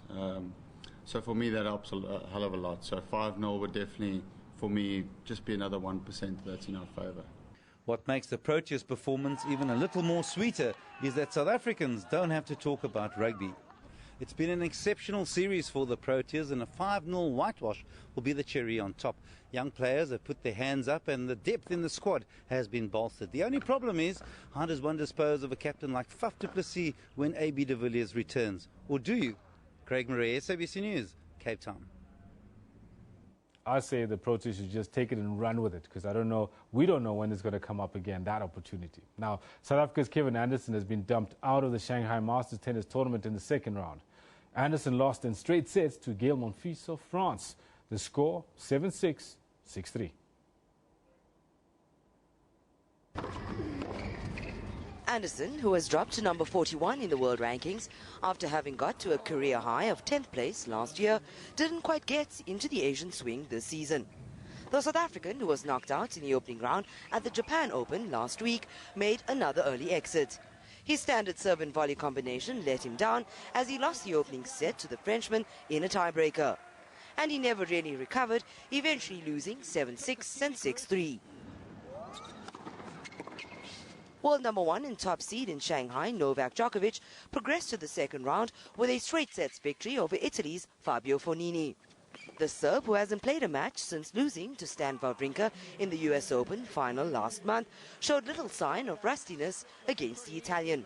He earned a service break on his first attempt in the second game of the first set and claimed the set comfortably after just 37 minutes. Djokovic, a three-time champion here, continued to dominate in the second set as two double faults on the Fognini serve ensured him a 6-3, 6-3 victory. Is back to winning ways. World number 14, Australia's Nick Kyrgios, who's eyeing a spot in the ATP World Tour Finals, was clinical in his encounter against American Sam Querrey. The Aussie youngster, who won the Japan Open in Tokyo last week, maintained his impeccable service form against Querrey. He fired 14 aces to win 6-4, 6-4 in less than an hour on court. Samantha Mari, SABC News. Now to cycling, where South African cyclist Ashley Moolman-Pasio put in another good effort at the 2016 Road World Championships in Doha. However, she, together with the entire field in the women's elite individual time trial, could not compete with one rider in particular. Moolman-Pasio was looking to follow up her bronze medal that she won in the elite team time trial for the Cervelo Biglia Pro team. But none of the elite women's field had a response to the USA's Amber Neben, who blitzed the 28.9-kilometer course in a time of 36 minutes, 37.04 seconds.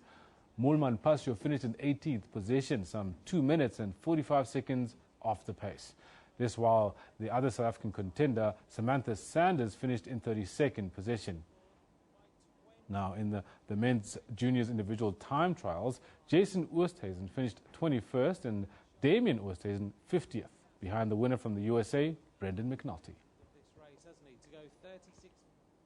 And Mercedes teams celebrated winning their third consecutive F1 Constructors Championship with the team's world champion title contenders. Nico Rosberg is currently on 33 points ahead of defending champion and teammate Lewis Hamilton, with just 4 races remaining for the season. The team and drivers believe it's not all over yet. Into the season for sure. Battle with Lewis as always. It's always tough against him, and for me it's just about now, looking at Austin, and I want to try and win that race, and that's it.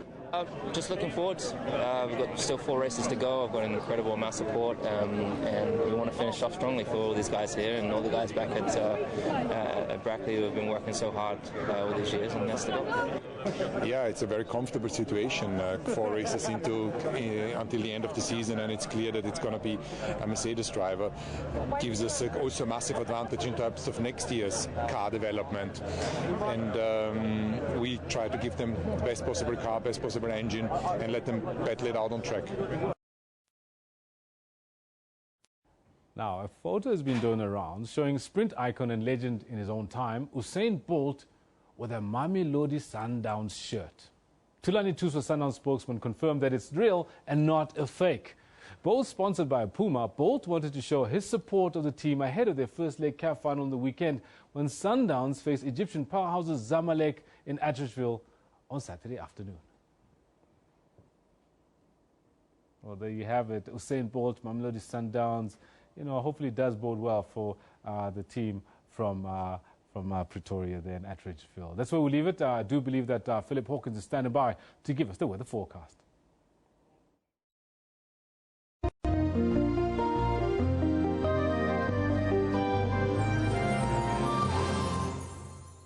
Yeah, thank you very much. Well, let's take a look at that weather. We're going to start off with Southern Africa as usual, but this time we're taking a look at the rainfall. And as you can see for today, still expecting a little bit of rainfall residual as a result of this passing low pressure system. Now, we have seen that moving across the southern coastline, and today it's beginning to affect that southeastern coastline. Isolated showers still forecast for that area. Not particularly strong rain, but what we are going to see is fairly dense cloud cover in the area. What we're also going to see into tomorrow is that rainfall pushing even further north, and we're going to see that affecting the southern parts of Mozambique as well. So isolated showers being brought into that area too. The rainfall continuing along South Africa's southeastern coastline. Taking a look now at what's going on in terms of your temperatures. Now, we are expecting a fairly mild day all the way throughout South Africa's coastal regions here. You can see Pietermaritzburg is at 19 degrees, and that's only slightly into the interior. But taking a look at Cape Town, only an 18-degree high. In contrast, though, some very, very warm conditions coming into South Africa's northeast with Pretoria at 35 and Harare in southern Africa's northern regions there at about 33 degrees Celsius for a daytime high this afternoon. Rainfall in Central Africa, again, concentrated all the way throughout the western areas. But the good news here is that we're beginning to see summer rainfall patterns just starting to come in, which means rainfall pushing further and further south and in towards the Congo highlands there. That rainfall will eventually drain out in towards the Okavango Delta in northern Botswana. Now, what we're seeing is that rainfall continuing into tomorrow. Of course, tomorrow morning's rainfall not particularly strong, but it should once again strengthen throughout this region into tomorrow afternoon. But by tomorrow morning, really seeing that rainfall concentrated between Brazzaville and Bangui.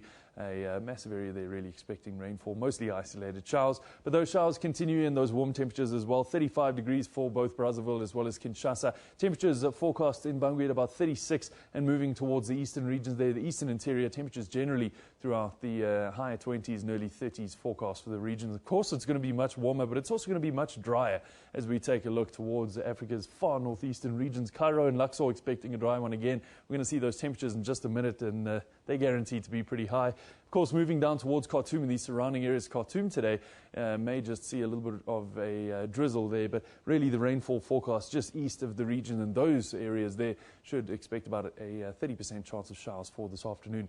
Now, in terms of your sunshine here, of course, as we see it moves all the way through to Cairo and Luxor, and as we said, warm temperatures, very predictable there, 35 and 42 degrees respectively for these areas. Sunny skies continuing all the way throughout that entire interior and the Sahara region of Africa, of course.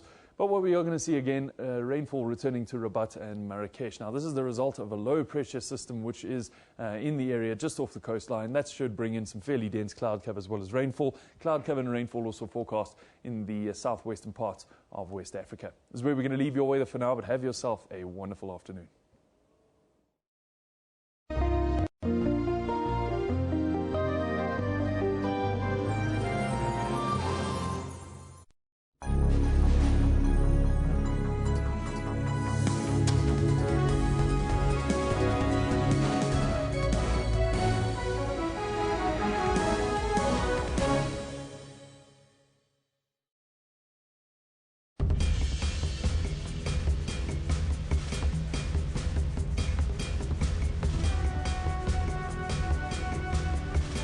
Did you know that Vilakazi Street is the only street in the world to have housed 2 Nobel Prize winners? Vilakazi Street in Orlando West, Soweto, southwest of Johannesburg in the Republic of South Africa, has been home to Nelson Mandela and Archbishop Desmond Tutu. Nelson Mandela's house was a modest family house from 1946 and still maintains those features. Archbishop Desmond Tutu still owns his house in Vilakazi Street since 1975 and often goes to stay there when visiting Johannesburg.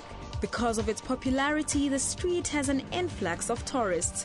Restaurants with local cuisine have mushroomed around it, creating job opportunities for the locals and improving the lifestyle in the area.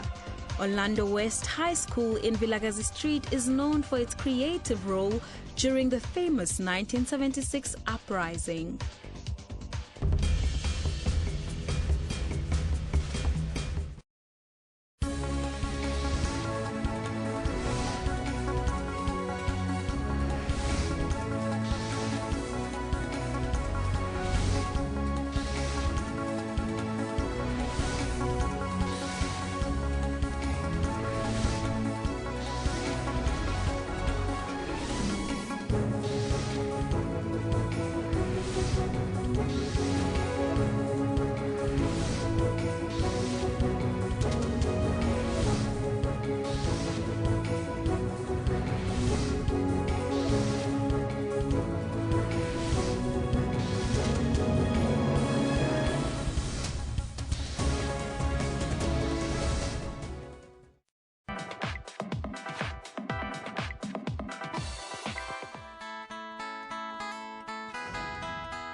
campaign that is as a result of a Bill and Melinda Gates Foundation grant to Good Business in Saatchi, South Africa.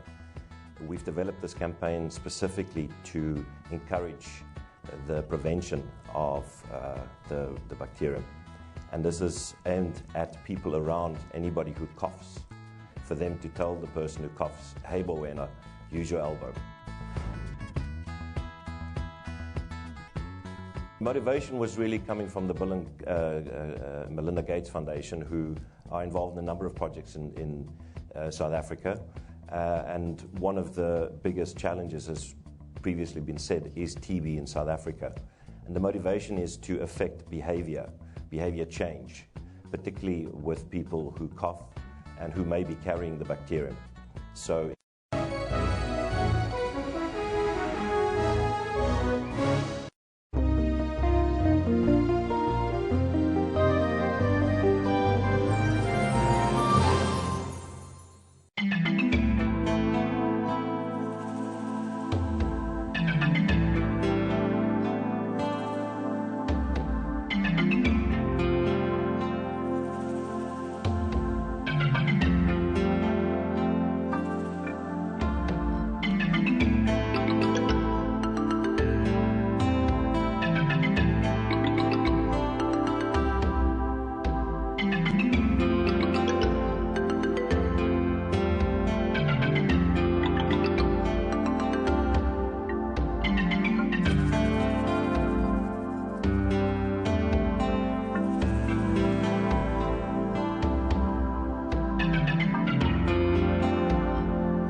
It's 1100 hours Central African time on this Wednesday, the 12th of October. This is the final hour on the Newsroom. Jumbo Africa, and a very warm welcome. I'm Elvis Preslin. And I'm Renee Vess, and we'll be with you until 12 o'clock. Now today we've been focusing on the Finance Minister, Pravin Gordhan, who says he will carry on with his job despite being summoned to court to face fraud charges. So the question that we pose to you today is, what do you make of the NPA summoning the Finance Minister, Pravin Gordhan? Let's take a look at what you have to say on the Twitter handle at SABC Newsroom as well as on the Facebook page. Behind us, Benevolent says, being a policeman must be a challenge to wake up every day and fight against children while they can't afford fees themselves, so says Benevolent. This South Africa says it's a clear indication of the extent of the crisis we find ourselves in. It's malicious prosecution. Well, these are some of the comments coming through. You can keep them coming on the Twitter handle at SABC Newsroom as well as on the Facebook page. But first, let's now take a look at your news headlines.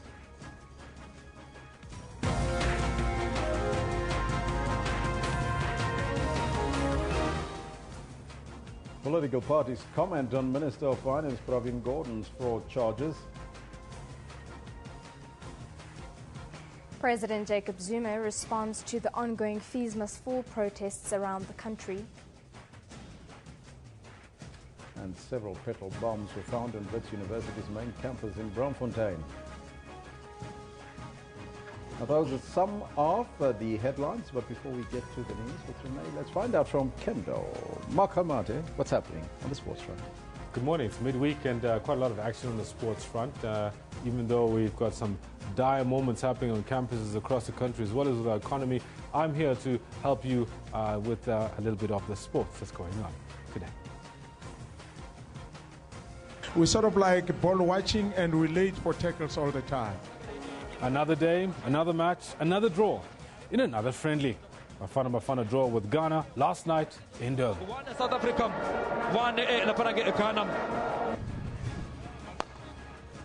The Proteas are relishing the prospect of a rare ODI series whitewash against the much vaunted Australians.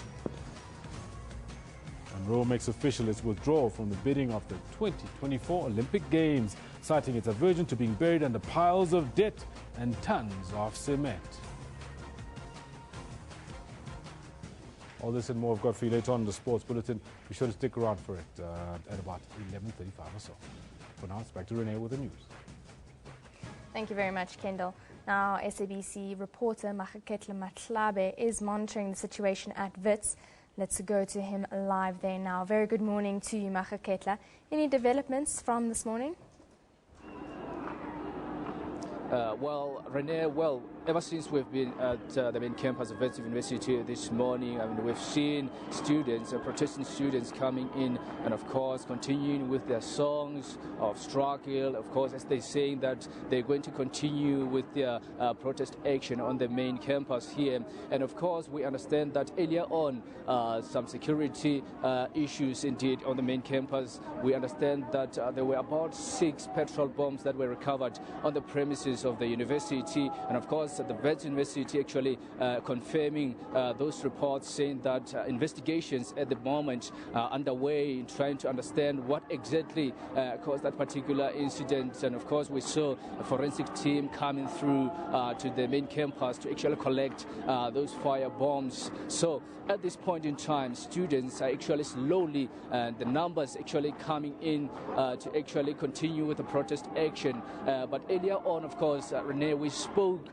to the clergy men who actually came onto the campus. We understand that religious leaders also have been coming through to actually show solidarity to the students' movement. And this is what actually one of the clergymen had to say. And he's from actually the Methodist Church of Southern Africa, and his name is Bishop Gary Rivers. This is what he had to say.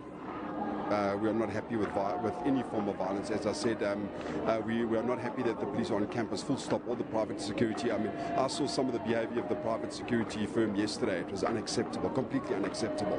And so there's provocation. I mean, right now you have a whole lot of people with guns and armor and body shields and tear gas, and then you have students who are unarmed until there's some form of provocation, you know. So I'm going, the way to deal with this is not by violence, is not with the police at all, but by negotiating. What's your take on the fee increment? I mean, the students are saying that free education for all. What's your take from the clergy? What do you say about it? Yeah, so we are clear. We feel that there should be free education and tertiary education. The church finds it very difficult to comprehend and understand how only those who can afford sending their children for tertiary education should be able to have access to education. It's completely 100% unacceptable that education and our tertiary institutions are available to only those who have resources. It's completely unacceptable. I know someone who was given a bursary, happened to get a bursary. Their parents would never, grew up in a single home. The child would never, ever be able to afford any form of tertiary education. And this year, hopefully all going well, he will qualify as a chemical engineer. Now, he would never, ever, he grew up on the dusty streets of Katlong. He would never, ever have access to education or to getting that degree unless he got this bursary. So now, how many other kids are there throughout our whole country? We know there are millions of children who do not have access to education. It's completely, grossly unfair, besides the fact that it was a promise. You know, a lot of what we're dealing with today is unfulfilled promises. You know, you have levels of expectation, you raise the expectation, and when those expectations aren't fulfilled, how can we not expect a reaction like this? You know, so the church is supportive of. We know it's going to cost, it's going to be sacrificial, but we're supportive of it, and we think that tertiary education, basic healthcare should be accessible to everyone, not just those who are resourced. Bishop, I'm happy you're on the ground. The students are here, and you've been able to engage them. Have you been able to speak to the management, and what are they saying? Yeah. So the way it's divided up at the moment, there's a lot of clergy that are involved discussing with management, discussing government. So there's a multi-pronged approach, certainly from the church's side. So some are mediating with management, some are talking to the staff and academics, some are dealing with government. But for our role, so it's on every level possible with trade unions, on every level possible, there is negotiation, certainly from a church and clergy perspective. Our role, though, here is for our choice is to rather be here on the campus. I think some are good at negotiating and want to negotiate on that level, and others are just wanting to negotiate on this level. And so our call has been to be here today, to be on the campus, to be on the ground and that with the students. Bishop, thanks so much for your time. Thank you so much. Thank you. Bless you. Thank you. Well, indeed, peacemakers in the form of religious leaders there, Renee. But at this time in point, students, as I said earlier on, have been gathering slowly. The numbers have been coming in, actually, to go ahead with the protest action. But with regard to class activities here on the main campus, we understand that no class has been disrupted as yet. But some students, of course, that we spoke to earlier on have actually indicated that, well, they are scared to come to class because of this particular protest action. On the other side, police are in numbers on the main campus, so they feel threatened when police are actually roaming around the campus in guns. And of course, we know what happened since Monday. We saw guns being actually shot at the students with rubber bullets, of course, and some grenades. So that actually is one of the reasons why the students are scared of going to class. We also heard earlier on the clergyman saying that they demand the university to take the security personnel as well as police from the main campus because students are actually feeling threatened. At this point in time, students, we understand, are going to be heading to the Hillbrow police station where there is a magistrate's court. We understand at least 8 students are going to be appearing at that particular court, Renee. So we will be monitoring the situation as the day goes on. Well, thank you very much for that update. That is our reporter Mahaketle Motlabe on the ground at Wits. So far, it does seem like they are quiet and calm today, and that is in comparison to last week. Well, Wits management says investigations are underway after petrol bombs were found on the main campus in Braamfontein this morning. A small group of protesters have gathered outside the Great Hall to demand free higher education. Yesterday, chaos erupted on campus after hundreds of students clashed with police. More than 100 heavily armed police officers have once again been deployed to the university's Braamfontein campus. The officers have been deployed to the university to ensure that protesting students do not disrupt the academic program and physically stop lectures as they did on Monday. Meanwhile, SABC News spoke to Wits University spokesperson Sharona Patel and asked her if academic activities have resumed. Yesterday we had the majority of classes that did go ahead, but the attendance was very low. On Monday we had even fewer people in class. We're hoping that the attendance picks up. As you said, people are scared and don't want to go to class because they feel intimidated. Many of them also can't concentrate if there are stun grenades going off or tear gas, etc. We are trying to see if we can move lectures out of this particular area, but at this stage we'll try to go ahead with as many classes as we can. We know that the General Assembly was postponed or called off rather for security reasons, but the students are still calling on the VC to come down and speak to them. What is he saying? Is he that paranoid to actually come down here and speak to his people? So, Ishmael, 4 things, as I've said before on SABC. We've done 4 things. The first is I've seen a letter which was sent to the SRC asking them to come to the table to engage and to negotiate. They haven't responded to that. There are informal meetings with student leaders as well and different student structures where we came to 2 agreements last week, and every time we agree on something the goalposts move. So for example, in the 2 agreements we had last week, it was agreed that we'd go back to class on Monday. That didn't happen. On Friday morning we get a note saying that students now want to shut down all universities indefinitely until government gives them free education. We've agreed that we'll work with students in their attempt to get that, but we don't believe that that can be done through violence. That can only be done around a table through negotiation with the relevant parties. We're happy to bring Treasury or State, the Presidency or the Higher Education Department around the table with students and WITS, support the students in their quest. It's a noble cause. What we don't agree with is that, number 1, that it can happen now, and number 2, any tactics which involve violence, intimidation or risk of life. Responding to media questions in Kenya, President Jacob Zuma touched on the ongoing Fees Must Fall protests around the country. What has happened in South Africa is that the students, since last year, started protesting against raising of the fees by the universities. Once they were protesting very vigorously, we had a meeting with them and the leadership of the tertiary institutions, and therefore agreed that at the beginning of this year there will be no rise in the fees. And government took the responsibility to address that issue, because if there were no rise, it meant that government must take the responsibility to pay for that. This year, again, they raised the matter and went to protest as they are protesting now, demanding free education. Of course, if you take it from what they're saying and the manner in which they're saying it, and I'm happy you said the youth is vibrant, the vibrancy must also be responsible. Can't just have vibrancy that borders to irresponsibility. The very fact that poor students are being catered for at the tertiary institutions, you can then not distinguish between those who must pay and those who cannot pay, therefore that government must pay for.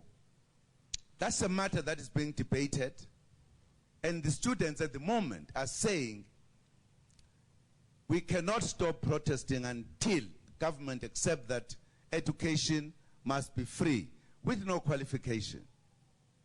Fortunately, a few weeks ago, the ruling party made a clear policy statement on this matter, as it is the party that emerged with the policy of free education, what it means. And this is what is being debated by everybody.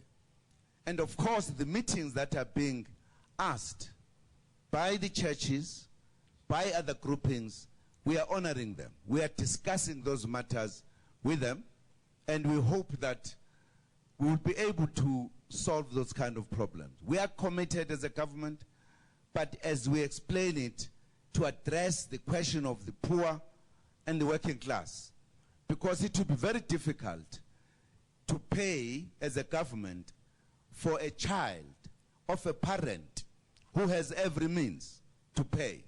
It would not make sense. And I don't think there is any government in anywhere in the world we should do so. We who have the means must support the system for the benefit of the country. That's what we are saying. That's our position, and that's what we are engaging the youth on.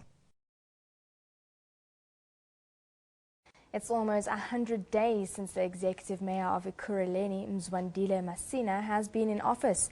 The mayor has since outlined several programs that will be implemented by his administration. He joined us earlier in studio to tell us more about the progress made so far.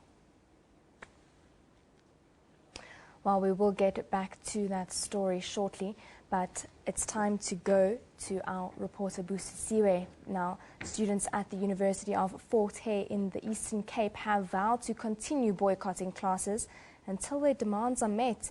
Students are demanding that the institution terminate contractual agreements with a security company and a building contractor. Now, angry students walked out of a meeting which included parents and the management yesterday. The meeting, chaired by Reverend Mpumulelo Wabaza of the Council of Churches, was meant to iron out outstanding issues which led to students staying away from class to close to a month. Now, lectures were expected to resume today.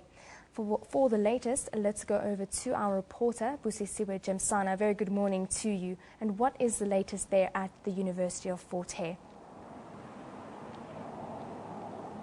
A very good morning to you too, Renee. The situation at the Alice campus in Fort Hare is calm.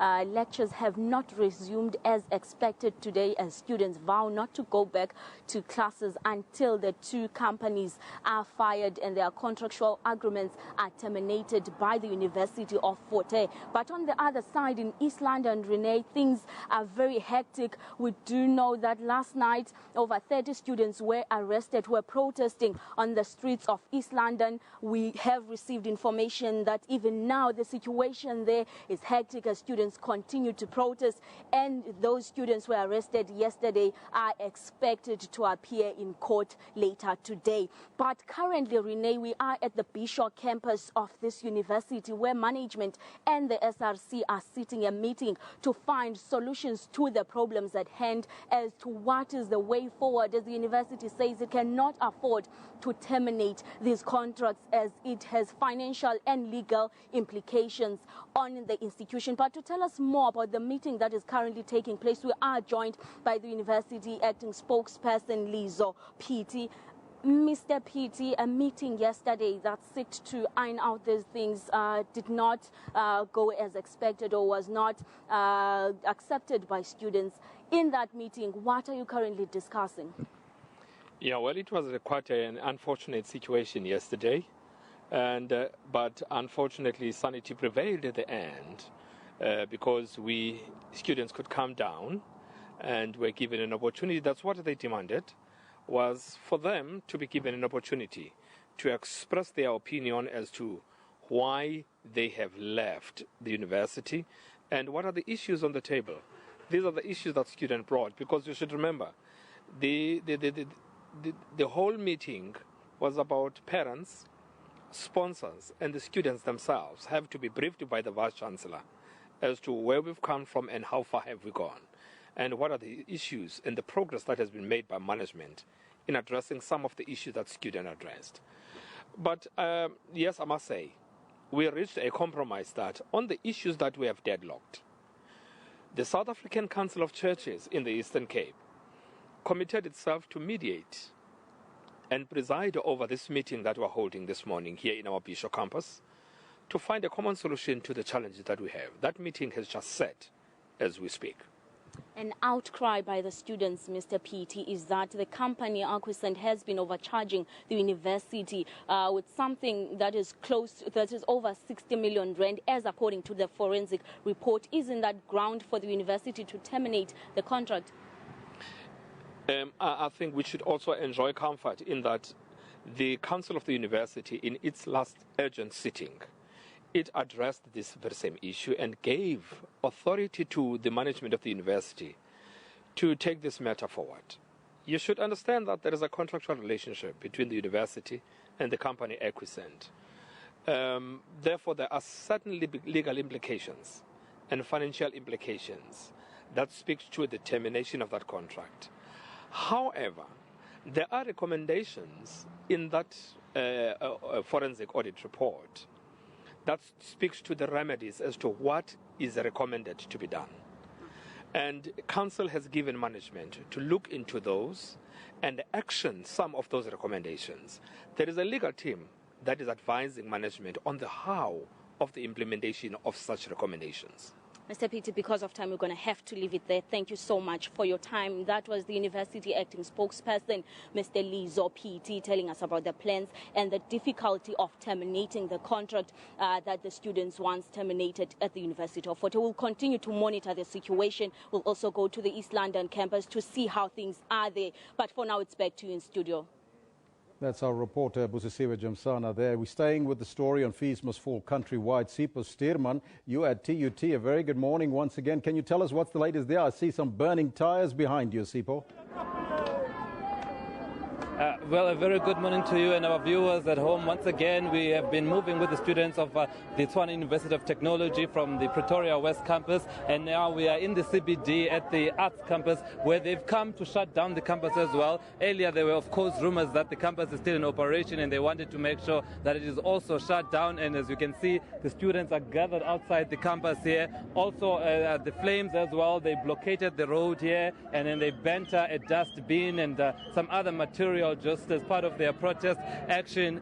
Certainly, it's getting a little bit tense out here. There's a lot of police security around. If I can just show you the amount of police that are here, you can see there's a number of Inyalas that are here, just keeping a close eye on the activities. There's also helicopters that are hovering over us as we stand here. So it is getting a bit tense, but there hasn't been any incidents where there have been rubber bullets fired or stun grenades. The students have largely behaved, except for the banning of and torching of tires. And just speaking to them now, of course, from this campus now, where they're going to go to the Arcadia campus, and they will also then join the University of Pretoria. So you're getting a sense of unity amongst the students based here in Tshwane across all three universities. And now you can see, if my camera can pan, now they are calling others just so they can just move and go to the next campus. So it is really just a heavy day here. We are now going to move with them. A busy day rather. They are just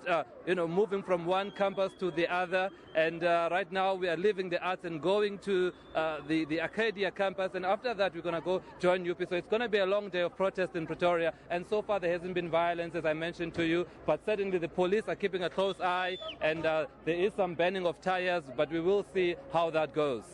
Sipho, thank you so much. Now the students saying that they're not going to go back to class soon. One free education, Chief.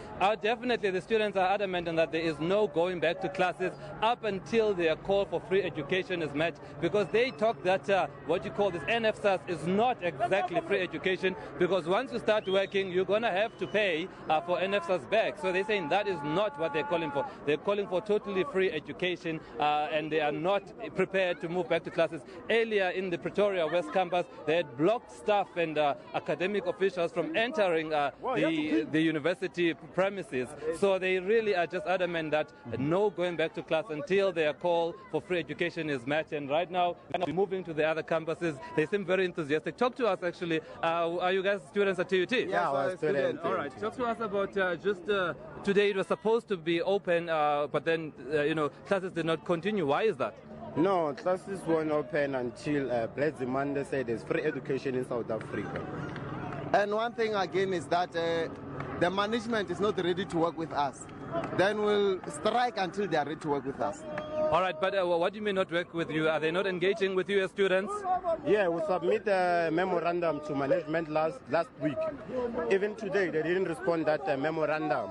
And we have some internal problems there at university. All right, but the main message, you're continuing with the protest. Well, there you're having it. The students are saying the main message, no going back to class until the call for free education is met.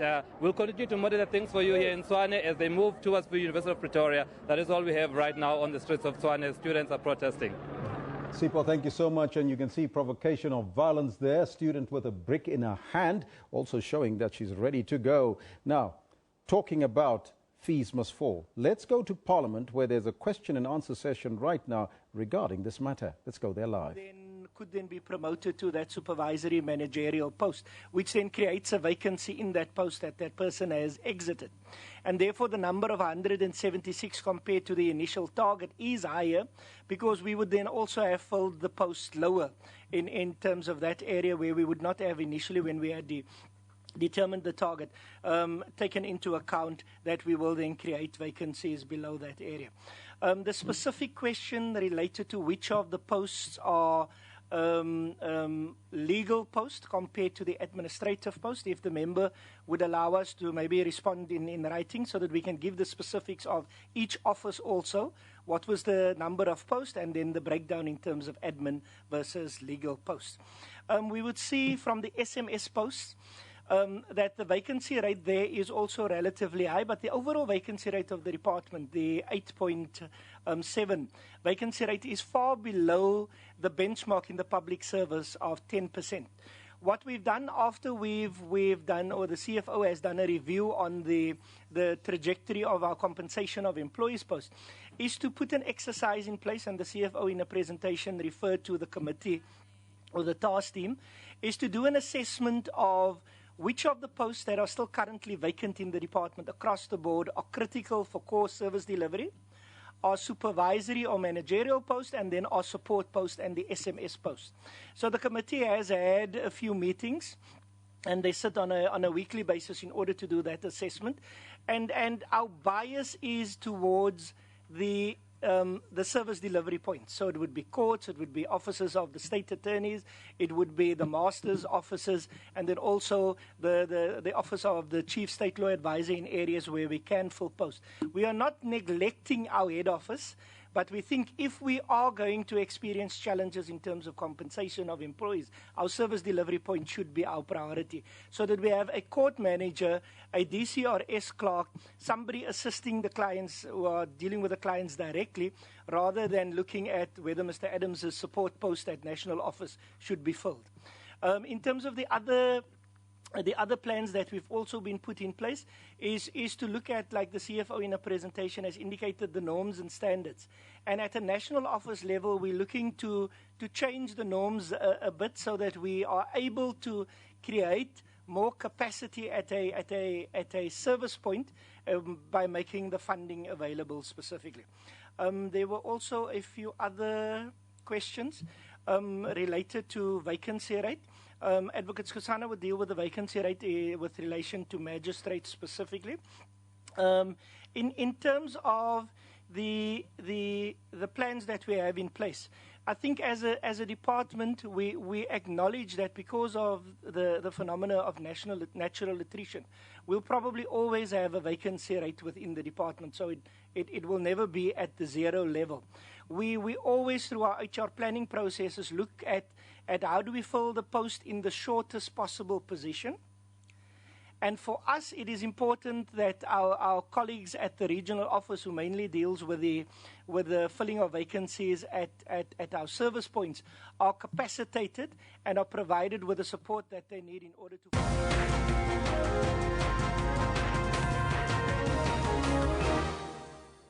Well, in fact, we've crossed to the wrong question and answer session, so let's continue with the news right now. Water levels at the Vaal and Orange rivers have dropped to just over 51% and 54% respectively.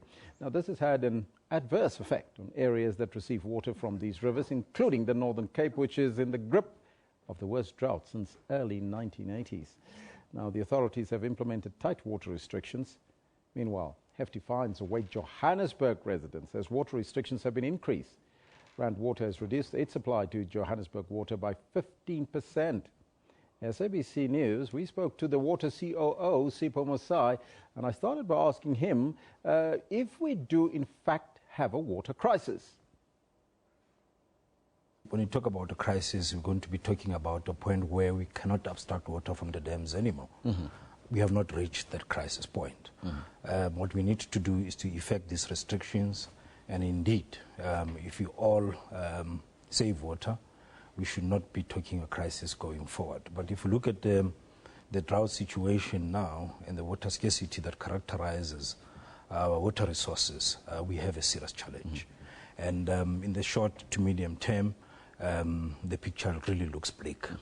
I travelled to the Vaal a couple of weeks ago and we flew over the Vaal, and you could see how dry the patches are in that particular river. Now 15% though of your water supply being restricted is quite a lot of water. Yeah. How does that impact on the residents of Johannesburg? Yeah, but from rainwater point of view, bulk point of view, we supply municipalities with about 4,500 million litres of water a day. So with the 15% restrictions, we therefore going to be supplying somewhere around 3,800 million litres of water a day.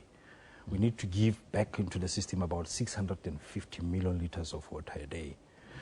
So what we have done, we have taken that amount and spread it amongst our municipalities. So what municipalities need to do is to make do with what we're going to be giving them. So you're getting 50% less as a municipality and you need to make do with that? Yeah, 15% less. We're getting 15% less, we're supplying 15% less. So the municipalities will need to find ways of equitably distributing that water that is reduced to the consumers. What municipalities in the next 14 days will be doing is to work out a roster, if you like, a timetable to say how are the consumers on a house-to-house basis going to be affected? Are they going to have reduced pressure? Are they going to have times within which there's not going to be water? So the impact will differ from one household to another. That 15%, how did we get to that point where the water is being reduced by 15% from a bulk water supply system?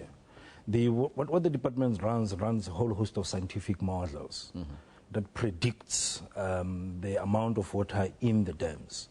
And therefore, they look at what we're consuming and when are we going to run out. For example, if you look at the system is sitting at below 50% now, the entire system. They've worked out that if we reduce water or abstract water with the reduction of 0.8% on a daily basis, somewhere in mid-November, the dams will be running dry. So if they then do a calculation that if we give this amount of water back into the system, we'll be able to go through these restrictions, at least in spring, until we get rainfall somewhere early December, just in the beginning of summer. The Water Affairs Minister did say that people are not complying with these water restrictions. Why is that the case, and don't people take this seriously enough, Mr. Mosai? It doesn't look like that. If you look at what our minister has been in the media, I don't know how many times now, but we're not seeing the consumption dropping. I think if you look at where does the most of the water go that we supply to domestic use to the municipalities, basically goes to gardening. About 30 to 50% of that water goes to gardening. So I think if we have to intervene, this is where we need to start, from household to household basis. We need, if you are an ardent gardener, make sure that you plant water-resistant indigenous plant. The sprinkler systems are just a nightmare. They go off after sunrise. They shouldn't. Sprinkler system should go after sunset. But if you look at the current situation now, I would encourage the municipalities and consumers to, for at least a short period of time, ban the sprinkler systems, because some of them are also automated. The filling of swimming pools, refrain from that. Automatic swimming pools fillers should be discouraged. In the households themselves, instead of taking a bath, take a shower. If you take a shower, limit it to 5 minutes. When you brush your teeth, don't let the water run. Brush your teeth, close the tap. Similarly, when you wash your hands.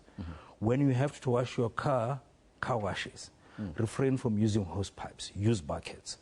And all these things, because we say every drop counts, will assist us great deal to ensure that we save water going forward. Now, those that don't comply, is there hefty fines ahead for them? Yeah. We have seen, for example, in Johannesburg Water, that they have imposed serious penalties for consumptions beyond certain figures. And they're using JMPD to police that. I've engaged with my colleagues in Johannesburg Water. Some people have already felt the pinch.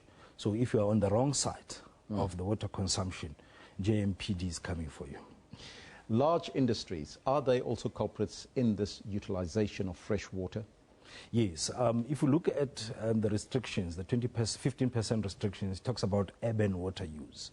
It's not domestic water use. It says urban precisely because, from rainwater point of view, we supply municipalities with bulk water. Municipalities not only supply domestic users, but they supply industries.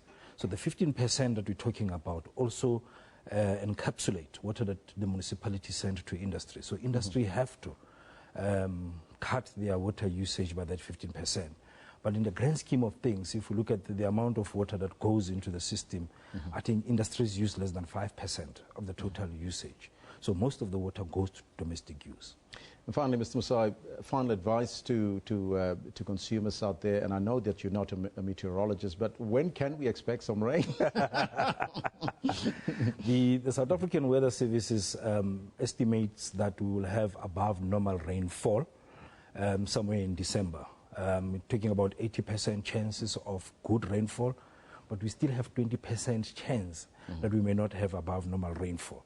So even if it rains, Elvis, we're not going to be out of the woods, because it will take 2 to 3 years to return the dams to where they should be, because we've been having this drought for a number of years now. So we are anticipating, if the weatherman is anything to go by, that we will have good rainfall somewhere in December.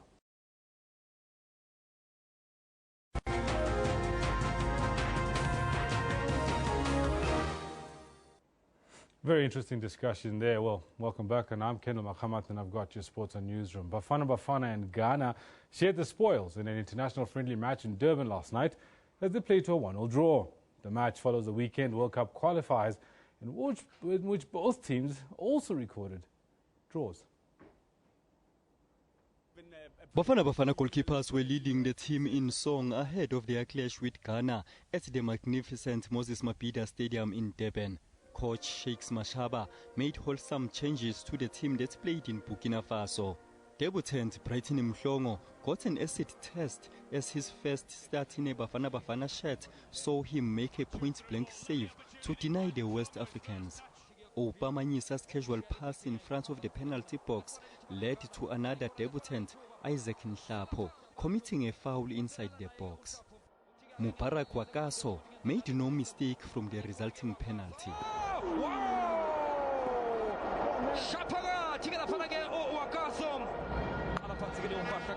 In the second half, however, the Shakes Mashaba-led troops took the match to the Black Stars of Ghana.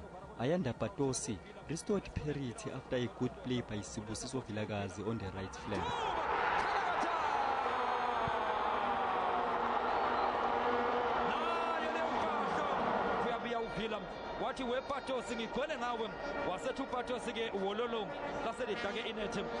Tamsanga Gabuza should have won the match for Bafana in the dying minutes, but in vain. The match finished 1-1. The first half was very poor. We didn't play the way, but what can we do? We had to give certain players a chance to show us what do they have. But second half, you saw when we brought some other players, a big change occurred. But I think there's some few areas that we need to work on, especially when we lose the ball. Regaining position is a problem to us. We sort of like ball watching, and we late for tackles all the time. It was a good match. The exercise was good for us. We've also seen our mistakes. We'll go home and correct them and make sure that we do better next time. In their 2018 FIFA World Cup qualifiers next month, Bafana will host Senegal and Ghana will be away to Egypt. Mduduzi Ndlovu, SABC News. Now, staying with our football news, the captain of the newly formed Premier Soccer League club, Cape Town City FC, Lebogang Manyama, says they've got what it takes to fight for the league title. The bulk of the City players were signed from the now defunct Mpumalanga Black Aces, which surprised many when they finished a credible fourth last season. Carry on the same form, City are currently 4th on the Absa Premiership table after 5 rounds of matches. Former Ajax Cape Town owner John Comitis shocked the local football fraternity when he bought Aces and relocated the club to Cape Town. Just a few weeks before the start of the current season, the club only had 14 registered players. The owner and his technical staff bolstered the side with some new signings who have made an immediate impact. The aim now is to stay amongst the title contenders. We want to replicate like the season we had with Aces last year, become 4th. It's not impossible, but I mean we have to face reality. First we have to look for survival. The sooner we get to 30 points, the better. Then we take it from there. Obviously, we've got a whole lot of experience in the team. As to how we've started, it's not a surprise. Because the guys have been there for a while, and we've got a good crop of youngsters also coming through and doing very well. The players say it's still early days to start singing the club's praises in the new season. Many people say it's a great start, but we've only played like 7 to 8 games. For me, that's not a great start. It's just the beginning of a great start. I think if we play half of the season, like in 15 games, and then we look through as to how we've done since the season started to 15 games, then we can say, yeah, we can say what kind of start we've had. But I think so far it's been good for the team, and I think we've done well for ourselves. Of course, we have to be proud of ourselves, but I think there's still a whole lot of way to go. The club's biggest win this season was when they defeated Glamour Club Kaizer Chiefs in the first round of the MTN 8 and holding another major club, Orlando Pirates, to a goalless draw in Soweto. Sfeso Ramara, SABC News, Johannesburg. All right, now the South African cricket team has a rare opportunity for a clean sweep against Australia in one-day international series. The two teams clash at Newlands in Cape Town today in their 5th and final match. Captain Faf du Plessis says a clean sweep would give the Test team a psychological advantage when the two teams meet in a 3-match Test series in Australia next month. The Proteas have been sensational against the #1 team in the world in one-day cricket. They've also done it without probably the best player in the world, AB de Villiers. The direction of the team is on a different path. The individuals certainly don't think it's an individual game anymore, and if at any stage they do think that, they will get challenged and quickly realize that it's not, and that's why the team is doing so well. The squad is in a really good place. The guys are extremely hungry to perform, and that makes it easy to captain. Du Plessis has been a revelation as a captain and a player, and his captaincy has been outstanding and astute. Left-arm wrist spinner Tabri Shamsi, who has been included in the Test squad, probably won't play at Newlands to keep the Aussies guessing about his deliveries. 4-0 is exceptional, but the Proteas want a clean sweep, something a proud nation like Australia has never experienced before in one-day cricket. Going to Australia, we know it's going to be extremely tough. Beating them in Australia is possibly up there with India with the toughest tours, test-wise. So for me, that helps a hell of a lot. So 5-0 would definitely, for me, just be another 1% that's in our favour. What makes the Proteas performance even a little more sweeter is that South Africans don't have to talk about rugby. It's been an exceptional series for the Proteas, and a 5-0 whitewash will be the cherry on top. Young players have put their hands up, and the depth in the squad has been bolstered. The only problem is, how does one dispose of a captain like Faf du Plessis when AB de Villiers returns? Or do you? Craig Murray, SABC News, Cape Town. About Council should be a very interesting match. That one starts at 1:30. That's just under 2 hours from now. Now, South African cyclist Ashley Moolman-Pasio put in another good effort at the 2016 Road World Championships in Doha. She, together with the entire field in the women's elite individual time trial, could not compete with one rider in particular. And that Moolman-Pasio was looking to follow up her bronze medal that she'd won in the elite team trial for the Cervelo Bila Pro team. But none of the other elite women's field had a response to the United States' Amber Neben, who blitzed a 28.9-kilometer course in a time of 36 minutes, 37.04 seconds. Moolman-Pasio finished in 18th position, some 2 minutes and 45 seconds off the pace. This while the other South African contender, Samantha Sanders, finished in 32nd position. And in the men's juniors individual time trial, Jason Oosthuizen finished 21st. And Damien Oosthuizen finished 50th, behind the winner from the United States as well, Brendan McNulty. Now to tennis news, where 7th-seeded Thomas Berdych of the Czech Republic became the highest seed to make an early exit in the Shanghai Masters tennis tournament. Berdych lost to Spain's Marcel Granollers, while world number 3 Stan Wawrinka progressed to the third round with a comfortable victory over Britain Kyle Edmund. Very little separated Berdych and Granollers in their second round encounter. Neither player could get the better of their opponent's serve, and both sets had to be determined by tiebreakers. Berdych also struggled last week at the Japan Open, losing to Luxembourg's Gilles Muller in the first round. And his fortunes didn't improve against the Spaniard. The world number 43 Granollers' service game was marginally better. He fired 10 aces to claim his first career victory against the Czech in 5 attempts. The score 7-6 and 7-6. US Open champion Wawrinka needed a little more than an hour to end Edmund's campaign in Shanghai. The Swiss showed little sign of the back injury that saw him withdraw from Tokyo last week. He earned 3 service breaks against the British qualifier while keeping a clean sheet on his and cruised to a straight sets win 6-3 and 6-4. Canada's Milos Raonic, the 5th seed, barely broke a sweat against his opponent Paolo Lorenzi of Italy. The lanky Canadian used his big serve to full effect, dictating proceedings against the Italian to nudge up a 6-2, 6-4 victory. Samantha Mari, SABC News. Now, the Mercedes team celebrated winning its third consecutive Formula One Constructors' Championship with the team's world champion title contenders.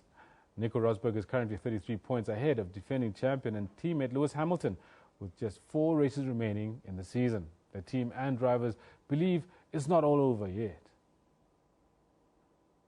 It's going to be an exciting end to the season for sure. Battle with Lewis as always. It's always tough against him, and for me it's just about now, looking at Austin, and I want to try and win that race, and that's it. Just looking forward. We've got still 4 races to go. I've got an incredible amount of support, and we want to finish off strongly for all these guys here and all the guys back at Brackley who have been working so hard all these years, and that's the goal. Yeah, it's a very comfortable situation. 4 races until the end of the season, and it's clear that it's going to be a Mercedes driver. Gives us also a massive advantage in terms of next year's car development, and we try to give them the best possible car, best possible engine, and let them battle it out on track. Now, have you know that even if Rosberg were to come second in every single one of those races, he takes the title. Now, Italy's Olympic Committee has officially withdrawn its bid to stage the 2024 Games in Rome. This after the City Council voted to oppose the project. Committee Chief Giovanni Malago wrote a letter to the International Olympic Committee in which he broke off Italy's candidature for the Olympic Games in 2024. Rome Mayor Virginia Raggi announced in September that she would not back Malago's drive to put on the sporting extravaganza. She said staging the Games would bury the Italian capital under piles of debt and rivers of cement. However, Prime Minister Matteo Renzi's government had firmly supported the bid, and the broader Rome municipality had indicated it was ready to put its name to the project. This announcement means only Paris, Los Angeles and Budapest are left in the running to stage the 2024 Summer Games. And finally, a photo has been doing the rounds showing sprint icon and legend in his own time, Usain Bolt, with a Mamelodi Sundowns shirt. Tulani Tuswa, Sundowns spokesman, confirmed that it is real and not a fake, as some had intimated. Both sponsored by Puma, Bolt wanted to show his support of the team ahead of their first leg CAF final on the weekend when Mamelodi Sundowns face Egyptian powerhouses Zamalek at Atteridgeville on Saturday afternoon. And on that note, that's where we leave it, from one champion to another. We'll leave it right there. We'll be back tomorrow morning with more news and more analysis. But before we do any of that, here's some weather forecast for you. Bye-bye.